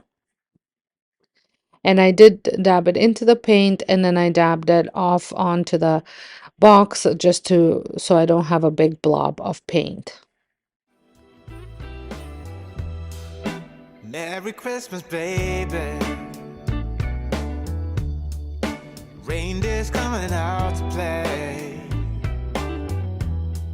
Santa Claus is packing the presents, making sure you've been behaving okay. And then while the frame was drying, my picture was all dry, and I just went in with my hand and just rubbed off any of the coffee grounds that might have ended up there. They just fell right off. And then I took Mod Podge and I just brushed it over the tree area mostly, so it looks like it was an actual painting. The tree was actually painted on. Merry Christmas, honey. Yeah. The snowman's dusting off his hat, putting on the show for everybody to give them I think this is such a great way to add a vintage decor into your home without spending the money that some of these items might cost altogether. Take it for the very first DIY, you are going to need some oranges as well as baking sheet lined with some racks, or you can just put your oranges straight onto the rack. And we are going to be recreating these orange slices from McGee & Co. And as you can see, the set of 12 of them is $22. I had picked up my oranges. They were $1.77 a pound, and this was just under $5, and it gave me double the amount.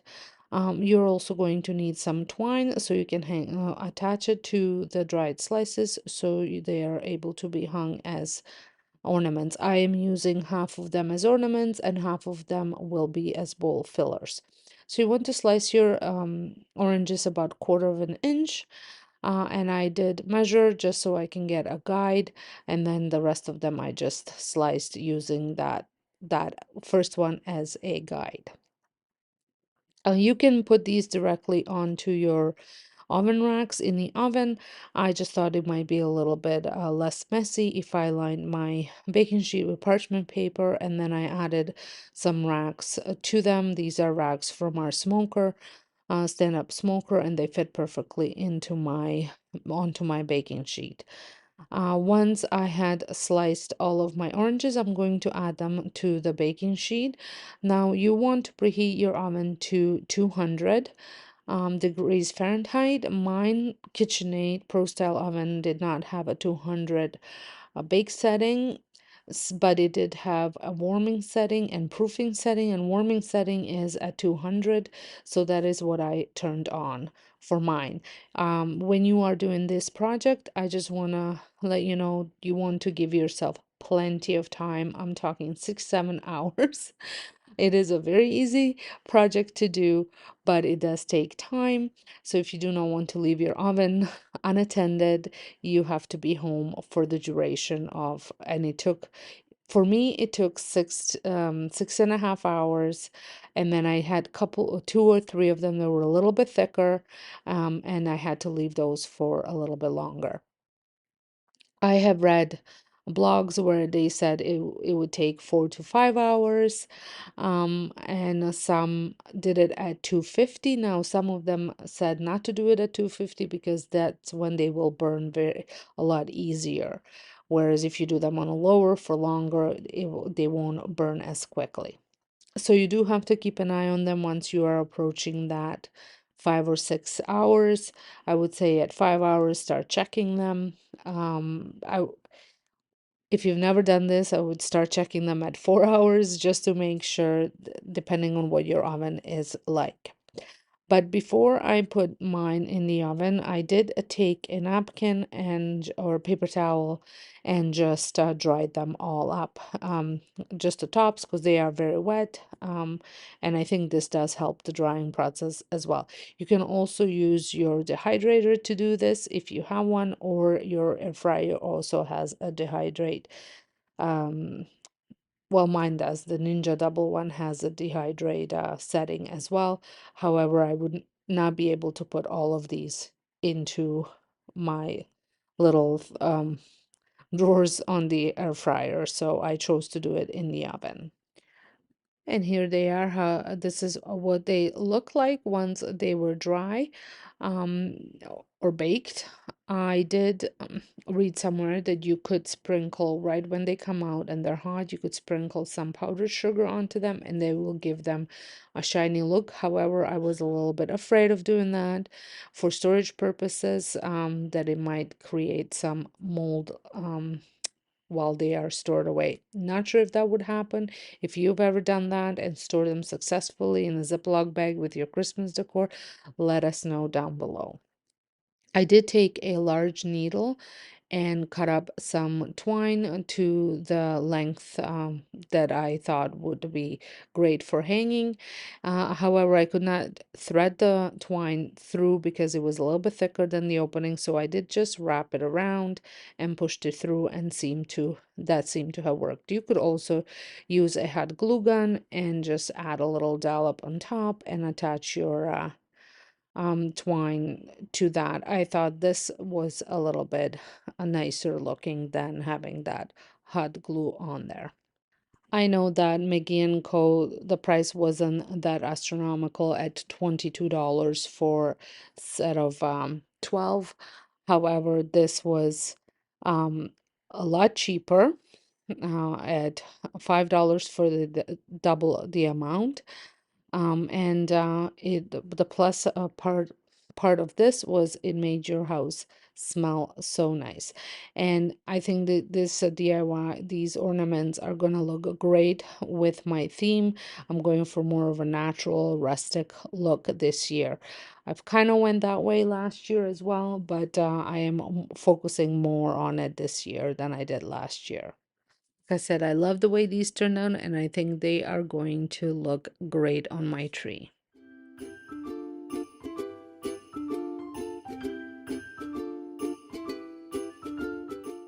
Project here, I went with a more of a boho style versus the farmhouse look that I've been doing all along. But when I saw this project on the Etsy shop, well, actually an item for sale on Etsy shop, I absolutely fell in love and had to recreate it. So I'm starting off with an artist panel, the wooden one, and I am doing absolutely nothing to it. You could stain it, you could paint it. I just love the natural look of it, so I'm sticking with that. And then I take the yarn and I wrap it around my arm until all of my full length of my fingers is covered. That's kind of my measurement. And then so I'm kind of creating a bit of I guess you would call it a tassel, and you will need 15 of these.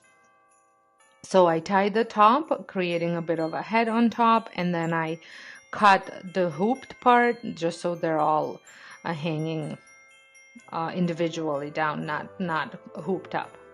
I hope that makes sense. So like I said, I repeat this project 15 times, this part 15 times.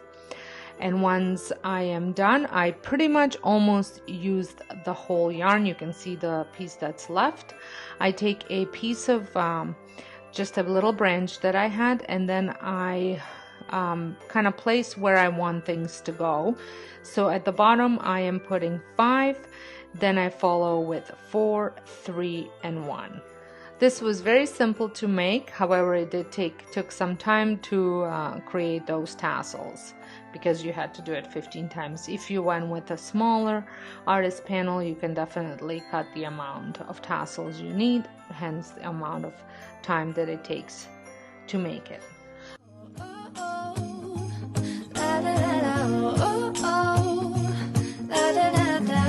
Making our Christmas memories. I've been wrapping presents for you. I've been hanging marbles in the tree. And I've lit my house with Christmas lights. So you should come back home to me. And when we wake up in the morning, I'm gonna play those carols that you love. We'll be singing. For my next DIY, I will be using black and bronze chalk paint, as well as these small little ornaments. I have seen these at Dollar Tree and at Dollarama, and I'm also going to be using some jute rope, or you can use twine. Now my ornaments did come from Dollar Tree, but like I said, I've seen them at any dollar store. And then I was going to use some sanding block too, but at the end I never ended up using it. So the first thing that I am doing is giving it a coat of a bronze spray paint, and then I'm going to add a little bit of the black spray paint to it as well, but not covering it fully. I am covering it more with the bronze, and then I'm just going to do little sprays of black on them. I wanted to create more of that aged look on them. I am really liking the rustic color, less rustic ornaments this year to go with some of the black accents that I will be using in my Christmas decor. So now I'm going to use that twine and cut it up to the length that I need it to be. I am going to be putting this on my large fireplace upstairs, so I wanted to make sure that it fits. So if you are doing this DIY yourself, you might want to measure out where you want this to go and cut the twine to that size. And then I'm taking more twine and cutting it into smaller pieces, about 2 inches. I'm going to use that to tie the ornaments to the other twine. Now I'm creating a loop at the end so that way I can hang this up, and I will be doing this on both ends of this rope. And I'm going to trim the piece hanging over from the loop. And then once I have my loops all set up, I'm going to start by adding the ornaments, and I'm tying the rope to the ornament, and then I'm tying the ornament to the rope. And I repeat this for all the ornaments, spacing them out somewhat evenly. You will be able to move them around once they are on the rope anyway, so it doesn't really matter if you space them out evenly right now. You can always adjust them later.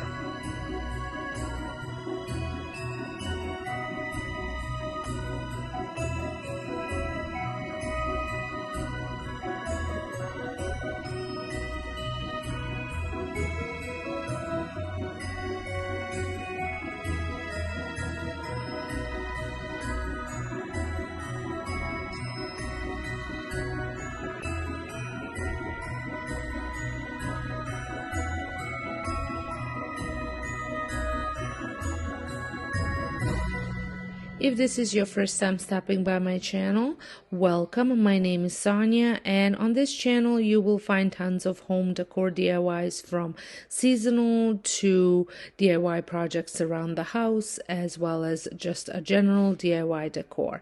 So if this is something that you think you might enjoy and you are enjoying this video, I would encourage you to press the subscribe button and notification bell so you get notified when I post new videos. I am starting my Christmas decor DIYs now, and I already posted a mega one. If you've missed it, it will be linked at the end, so go check that one out. That one will give you a ton of inspirations for your DIY decor.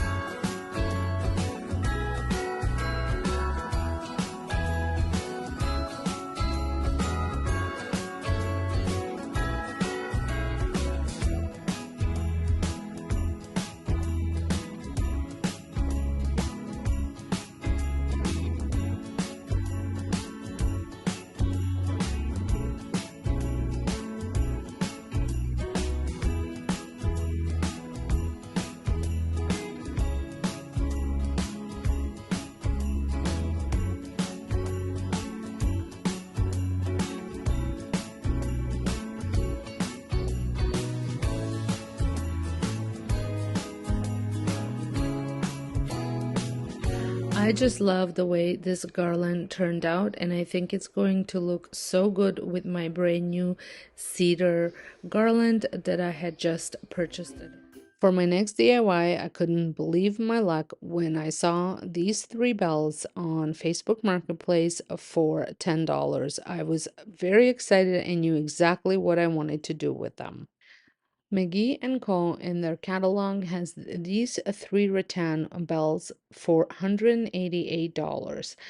And as soon as I saw these, I knew exactly what I was going to do with them. They did, as you can see, they're red, they're not very attractive looking, and they smelled really, really bad. So I did take the rusty wire off, and then I ended up giving them a good cleaning to get rid of the smell. For the paint, I did go with a chalk paint in the Annie Sloan Old Ochre, just because it is a beige paint. That was the only reason why I'm using it. I've had it for a while. It is kind of starting to get thick, meaning I need to use it up, so I don't have to add too much water to it. And I've been using it for different projects, and this one was also one of them. And chalk paint also, I find, does a lot better coverage than acrylic paint, meaning you probably won't have to go with it several different with several different coats, especially because I was painting over red. I did get some water and water the paintbrush as well, just to get that helps to get into little nooks and crannies if the paint is a little bit more wet. And you definitely want to paint the inside and the outside of the bell.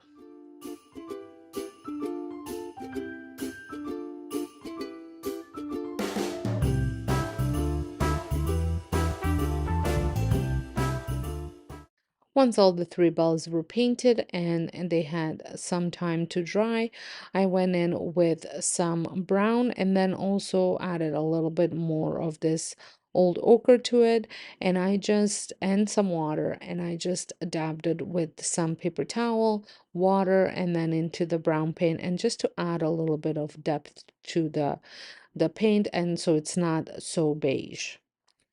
And you want to blend until it looks like it's always been there.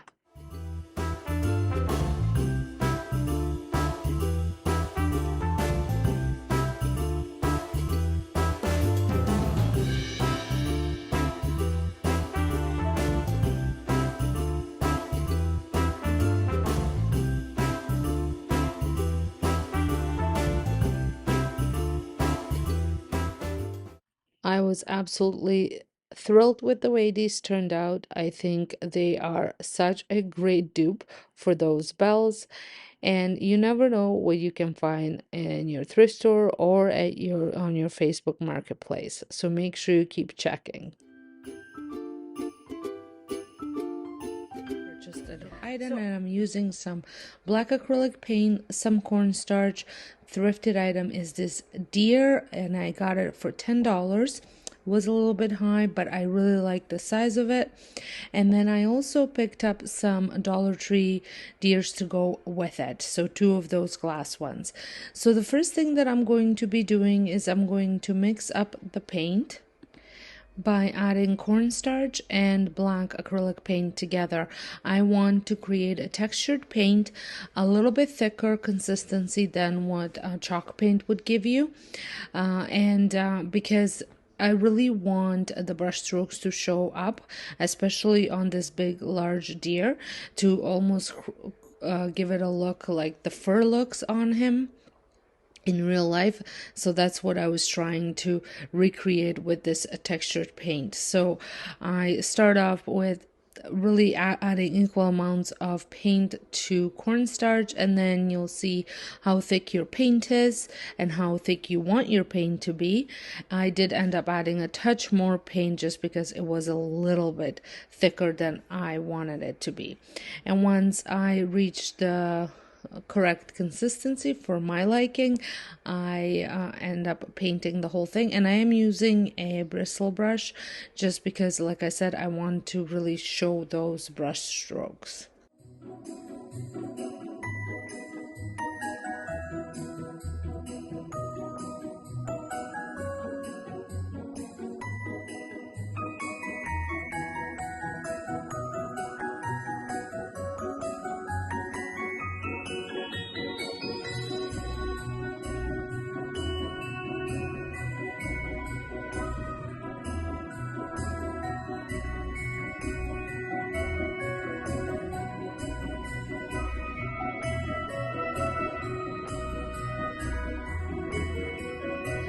Because the paint was so thick, I did not need to do it two coats. However, I did really want to get into all the nooks and crevices, so I am using a smaller paintbrush for that, just to make sure I cover all that blue sparkle that was this deer was painted with.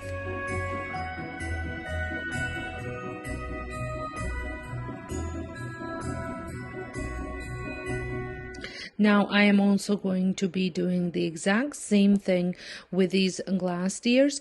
Now this the coverage wasn't going on as well as with the other one, so this did need two coats.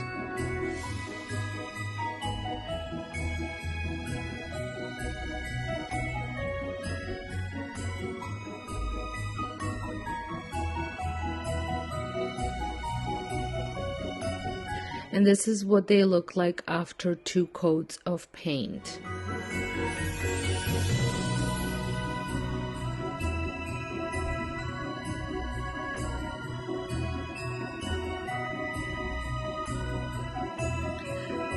If you are following along on my home channel, you probably saw that a lot of my new decor is black, and I wanted to incorporate some of that black into my Christmas decor as well, and I think these deers are a perfect addition to that.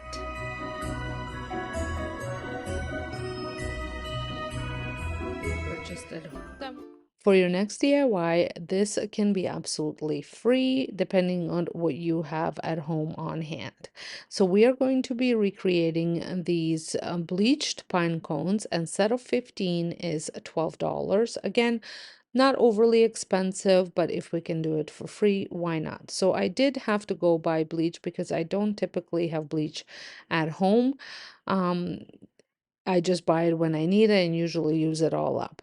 So you're gonna need something to soak your pine cones in, and I have a variety of styles of pine cones and sizes.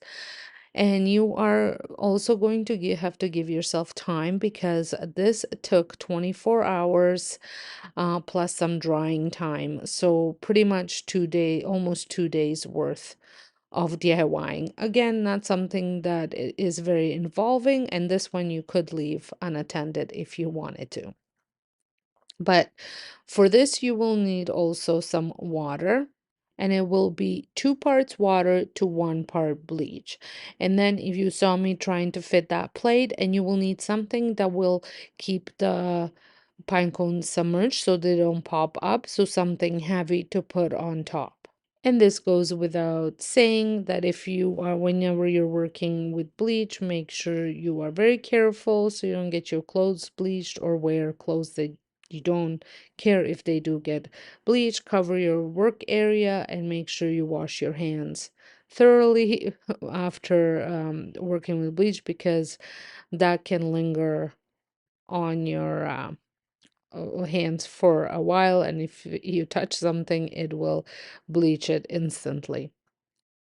I did stir them a little bit just to mix them up, just so that way I feel like all of it was covered up with this mixture.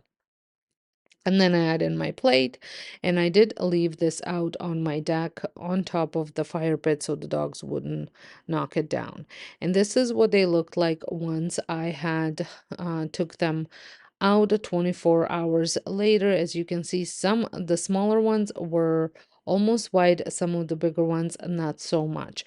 I did end up putting them in the oven for about 4 hours at the 200 setting, and then they opened up while they were there. This just speeded up the process of drying. You can also leave them to air dry. And as you can see, the ones that looked brown, once I took them out, were actually a lot more bleached than the smaller ones that were completely white once they came out. I absolutely love the way this turned out. I think it's going to be such a great bowl filler, and it's going to also look great mixed in with just some regular pine cones. Next DIY is also another one that was very inexpensive to do. I had this frame at home from a different project, but it is from Dollar Tree, so you can pick it up for $1.50 in Canada or $1.25 in US. You can use any frame you want. There is no it's a look for less, right? So anything you have at home. And we are going to be recreating this look. It is a holiday tree art for $42. Now I am going to do my own spin on it, but that was an inspiration piece for me. So if I was to do that one, I would have just left the frame as is, or I would have tried to find a frame that had a little bit of a thicker border. But I'm going to make this more suitable for my decor in the area that I'm planning on using it. So I used the metallic gold spray paint just to give it some color, and I'm not doing like 100% coverage. I do want some of that black to show through. So once this frame had dried, so once this frame has dried, or I should say while it was drying, I went ahead and created some of my own art to use. And I use Canva to do so, and I will actually include it down in the description box for free. If you want to use any of it, you can download it and use it yourself. So as you saw, I created a vintage Christmas tree and some of the Nutcracker music notes. So I am going to be using the Nutcracker music notes for my frame. And for this DIY, I might create another one with that Christmas tree. And I don't know if you saw my DIY that I did for fall, where I used a print that I printed and I added Mod Podge so it looked like it was painted. So you could totally do that on the Christmas tree as well. I wouldn't necessarily do it on here, but hey, you can do whatever you want if that's what you want to do. So I'm just cutting out here because the way I printed it, the burnt looks, I just wanted to cut that out. It's gonna go on the back of the cardboard, so I didn't want that white to be there.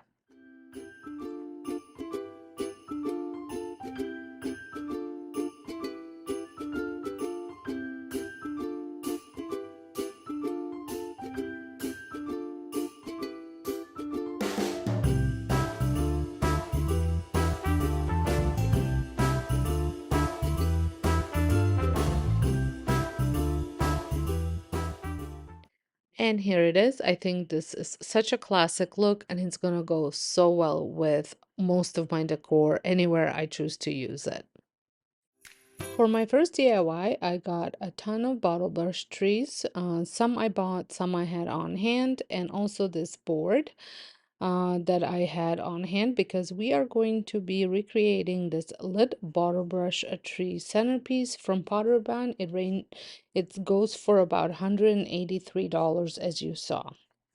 Now, some of these bluish green bottle brush trees, I don't love the colors, so we're going to spray paint them with some metallic gold. I did pick up some beige bottle brush trees from Dollar Tree, and I think this gold will complement that color really nice. While the bottle brush trees were drying, I hot glued some deer moss onto the board off camera, and then I took the board out and spray painted with some dark walnut. Now starts the fun part is hot gluing these trees to the board. So these are the beige trees that I picked up at like a taupe color at Dollar Tree. I absolutely love them. I thought that they looked quite high end. Maggie and Co even has ones that are a little bit sitting on like a pedestal. But they're pretty much look this exactly the same, and I picked up three of those. Then I had the rest of them on hand, and I just tried to add variety. The at Pottery Barn you can get all just gold, or you can get ones that have a variety of different colored bottle brush trees as well.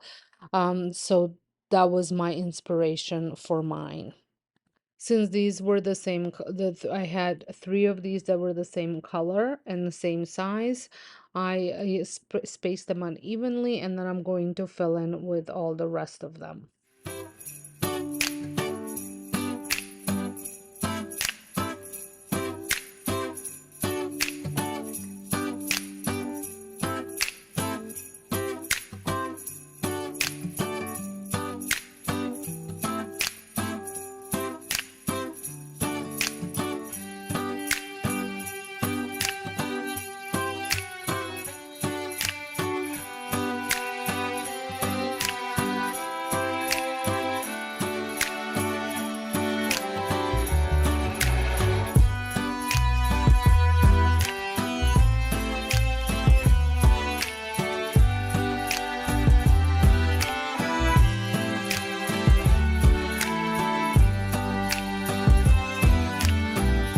Once they were all on, I added some small battery operated fairy lights to them. I love how these all came together. It gives you that earthy, rustic vibe that my decor is all about this year. And if you want to see how I'm going to style with these, make sure you are subscribed to my home channel where I share all of my decorating videos.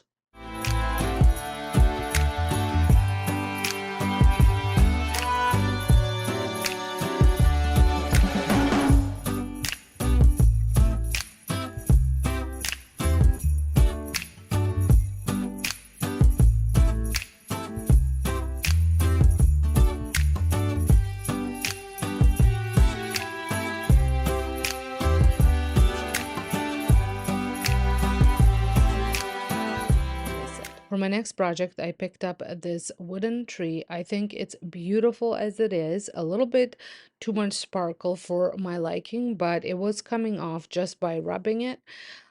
So if you don't like the little sparkles, little glitter, you could just take it off. I don't think it was even as much of a glitter as it looked like crystal sugar was on it, but nevertheless, it was still sparkling, so I wanted to, or glittering, I wanted to take that off a little bit. But like I said, the tree looked really good as was, but I had something in my mind that I wanted to do with it.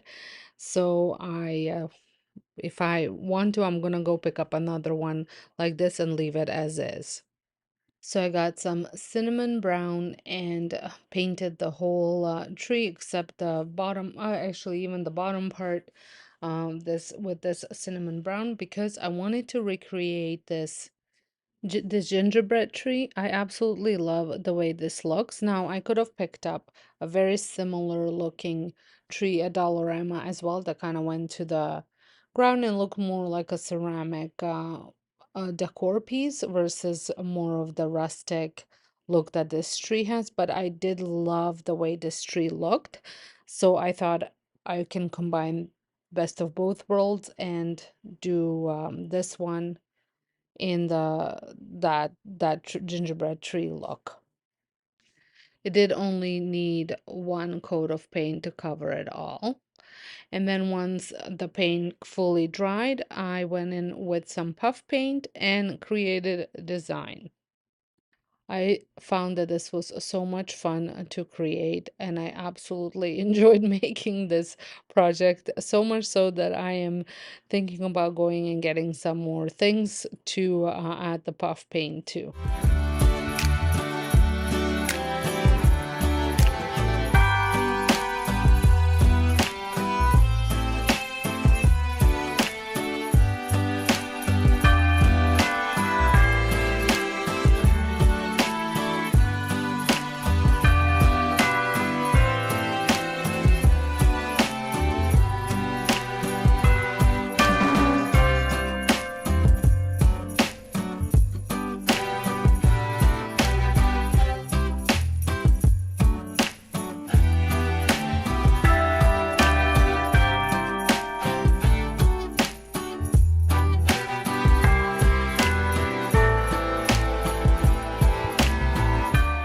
And here it is.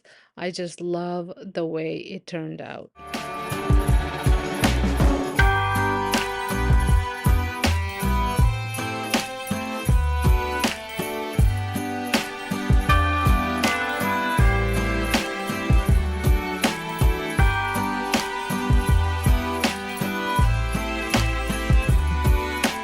For my next project, I am remaking one of my projects from last year. I had made several of these bells and I found I wasn't quite using them, so I decided to take one of them and redo the look. There, I have found several different websites that had these bells. The one was this one, which was about $30, and then I also saw them on Pottery Barns, although they were sold out. And so I don't quite know how much they were. Mine was one of those bells that you can pick up at Dollar Rama or Dollar Tree. Sometimes they vary in the shape that they come in, but they're all pretty much the same size. So to create this look, you're going to need some thin rope. You can use thicker rope as well if that's what you want. I opted for thinner rope because that's what it looked like on the picture.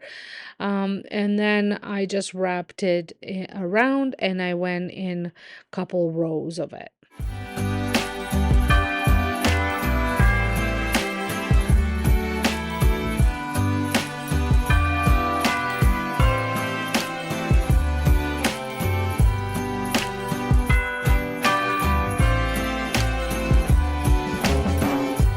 You want to try and space them out evenly. I tried my best without actually measuring. You could also measure so that they're spaced out evenly.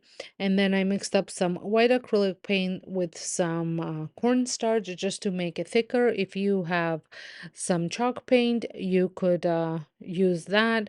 I just wanted it to give it a good coverage and also give it a little bit of texture. And then I painted the whole piece with this paint, and it needed two coats.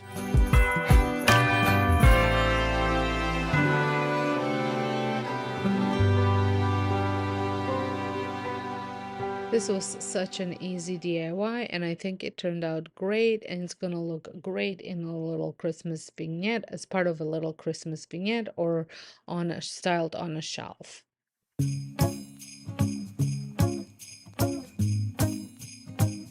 These are so popular this year is just some vintage prints inside a frame. I did print out this Christmas picture, Santa picture that I made, but it did not fit inside the frame.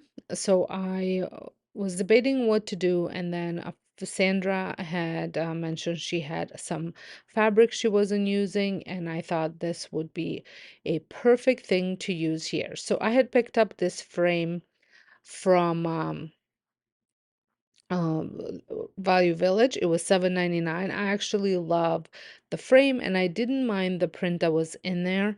So I am carefully going to remove it so I can reuse the frame and safely store the print so that way it doesn't get damaged, because I might be adding it back in and using it as part of my decor outside of Christmas. And for this, I was trying to kind of get the look, the inspiration for this project. It doesn't necessarily look the same, but an inspiration for this project was the same as the inspiration last DIY video I made with prints in it. I'm going to add it here just so you can see what I'm talking about. This obviously isn't an expensive piece at $20. It's very hard to find, and it's even harder if you don't have Target anywhere near you. So I decided to recreate another print because I did needed one more for my master bedroom. And so I took that fabric that Sandra had offered and I added to it. I put the print first just to use it as a guide. I traced it and then cut it out, and then I added it to the frame. I did make sure that it fit before I reassembled it, and I also gave a little dollop of glue just in a couple corners just to keep the fabric in place so it doesn't move while I'm reassembling the frame. You could also take this frame and paint it or add some rub and buff if that's what you wanted, but I thought this frame looked really pretty without any upcycling needed. So I just kept it as is.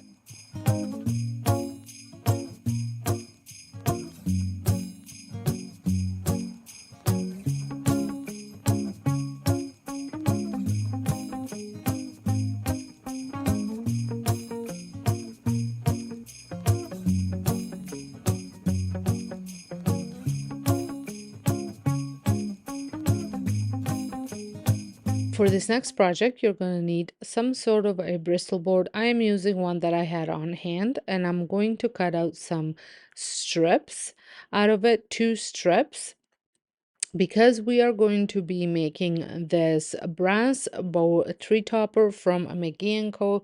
It retails for $22 US.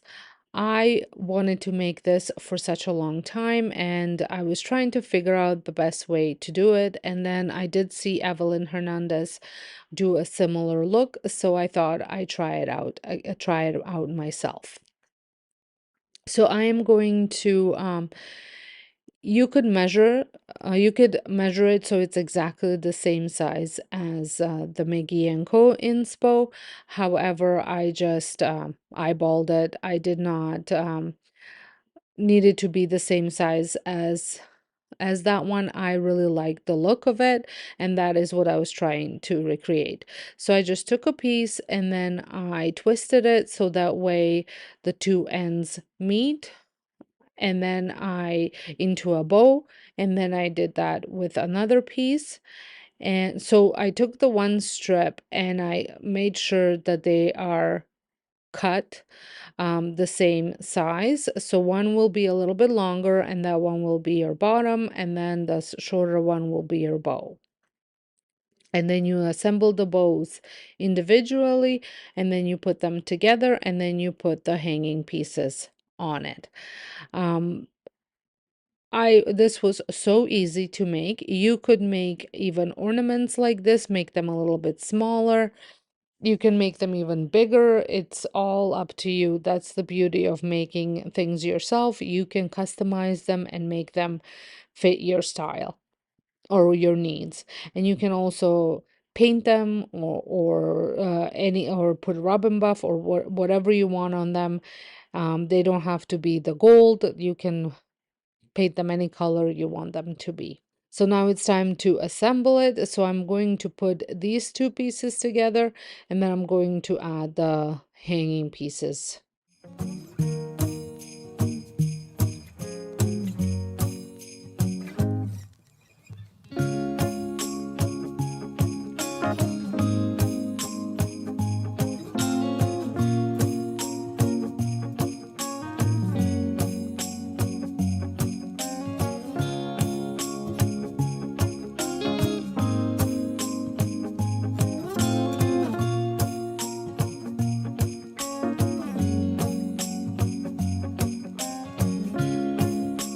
also cut a little diamond shape to fit right over top of where they were overlapping, because on the original piece it did have the one from Magienko, it did have a little, it looked like a little piece on top, so that is what I am adding here.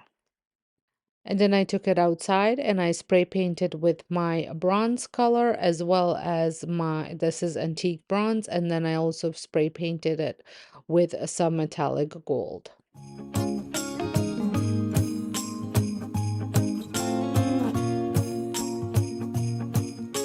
Then while it was still wet, I brought it inside and used a craft sponge just to blend the paint all together.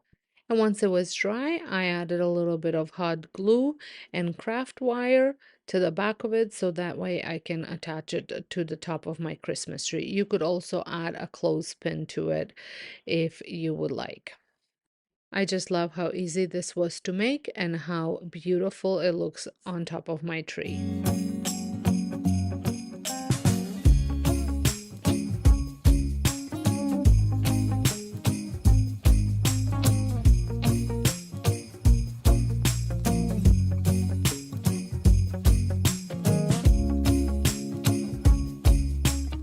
I have been obsessed with juniper berries this year, but they are impossible to find in my where I live. You can get them on Amazon.com from a floor, but they do not ship to my um, to Ontario. Pottery Barn also has some as well, which are a little too expensive for me. So I decided to make my own.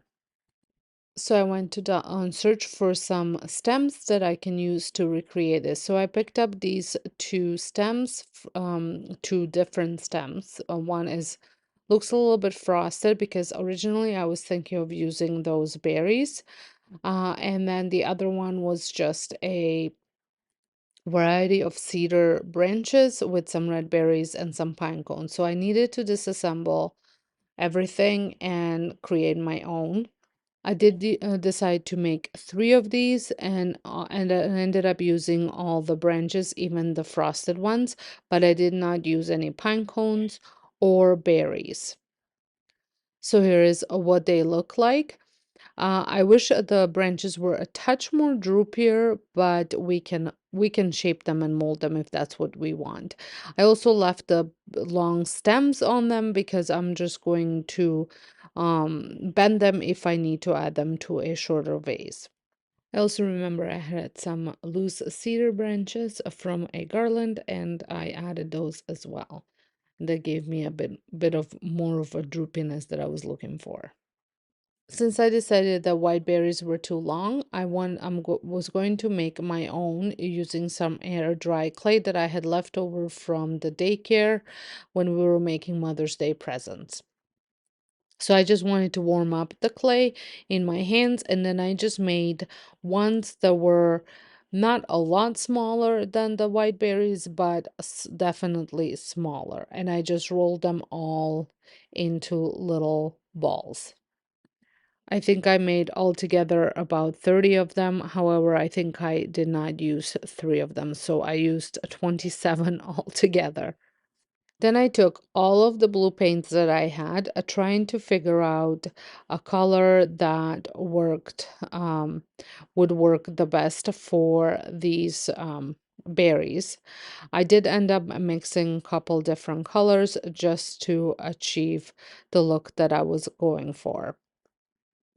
I did not wait for these to fully dry before I went ahead and did that. I was going to use this stick to put the berries on for painting, but it was too big, so I just ended up rolling them in the paint. And I forgot to mention that I also got some sugar, just normal sugar. And once I was done rolling them in the paint, I dipped them into sugar.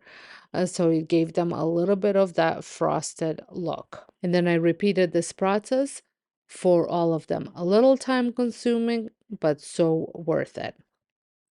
And then I went ahead and I had glued them onto random spots on to my branches. To I did look at the picture just to kind of get an idea how the juniper berries were on those fall branches, and I was trying to recreate that look.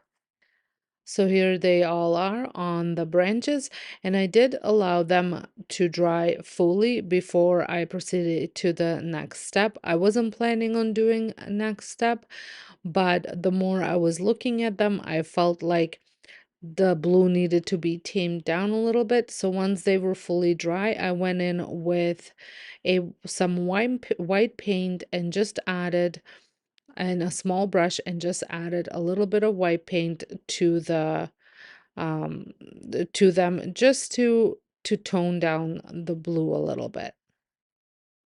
I think these turned out so pretty, and for under, I think it came up to about $11. I can't complain. Thank you so much for joining me today for this collection of high-end Christmas decor dupes. I hope these ideas inspire you to create your own magical and budget-friendly holiday decor this season. To my American friends, wishing you a very happy Thanksgiving, and to everyone, I hope your holiday season is filled with joy, love, and creativity. Don't forget to like, subscribe, and share your favorite projects in the comments below. I can't wait to hear what you love the most. Until next time, happy holidays, and I'll see you in the next video.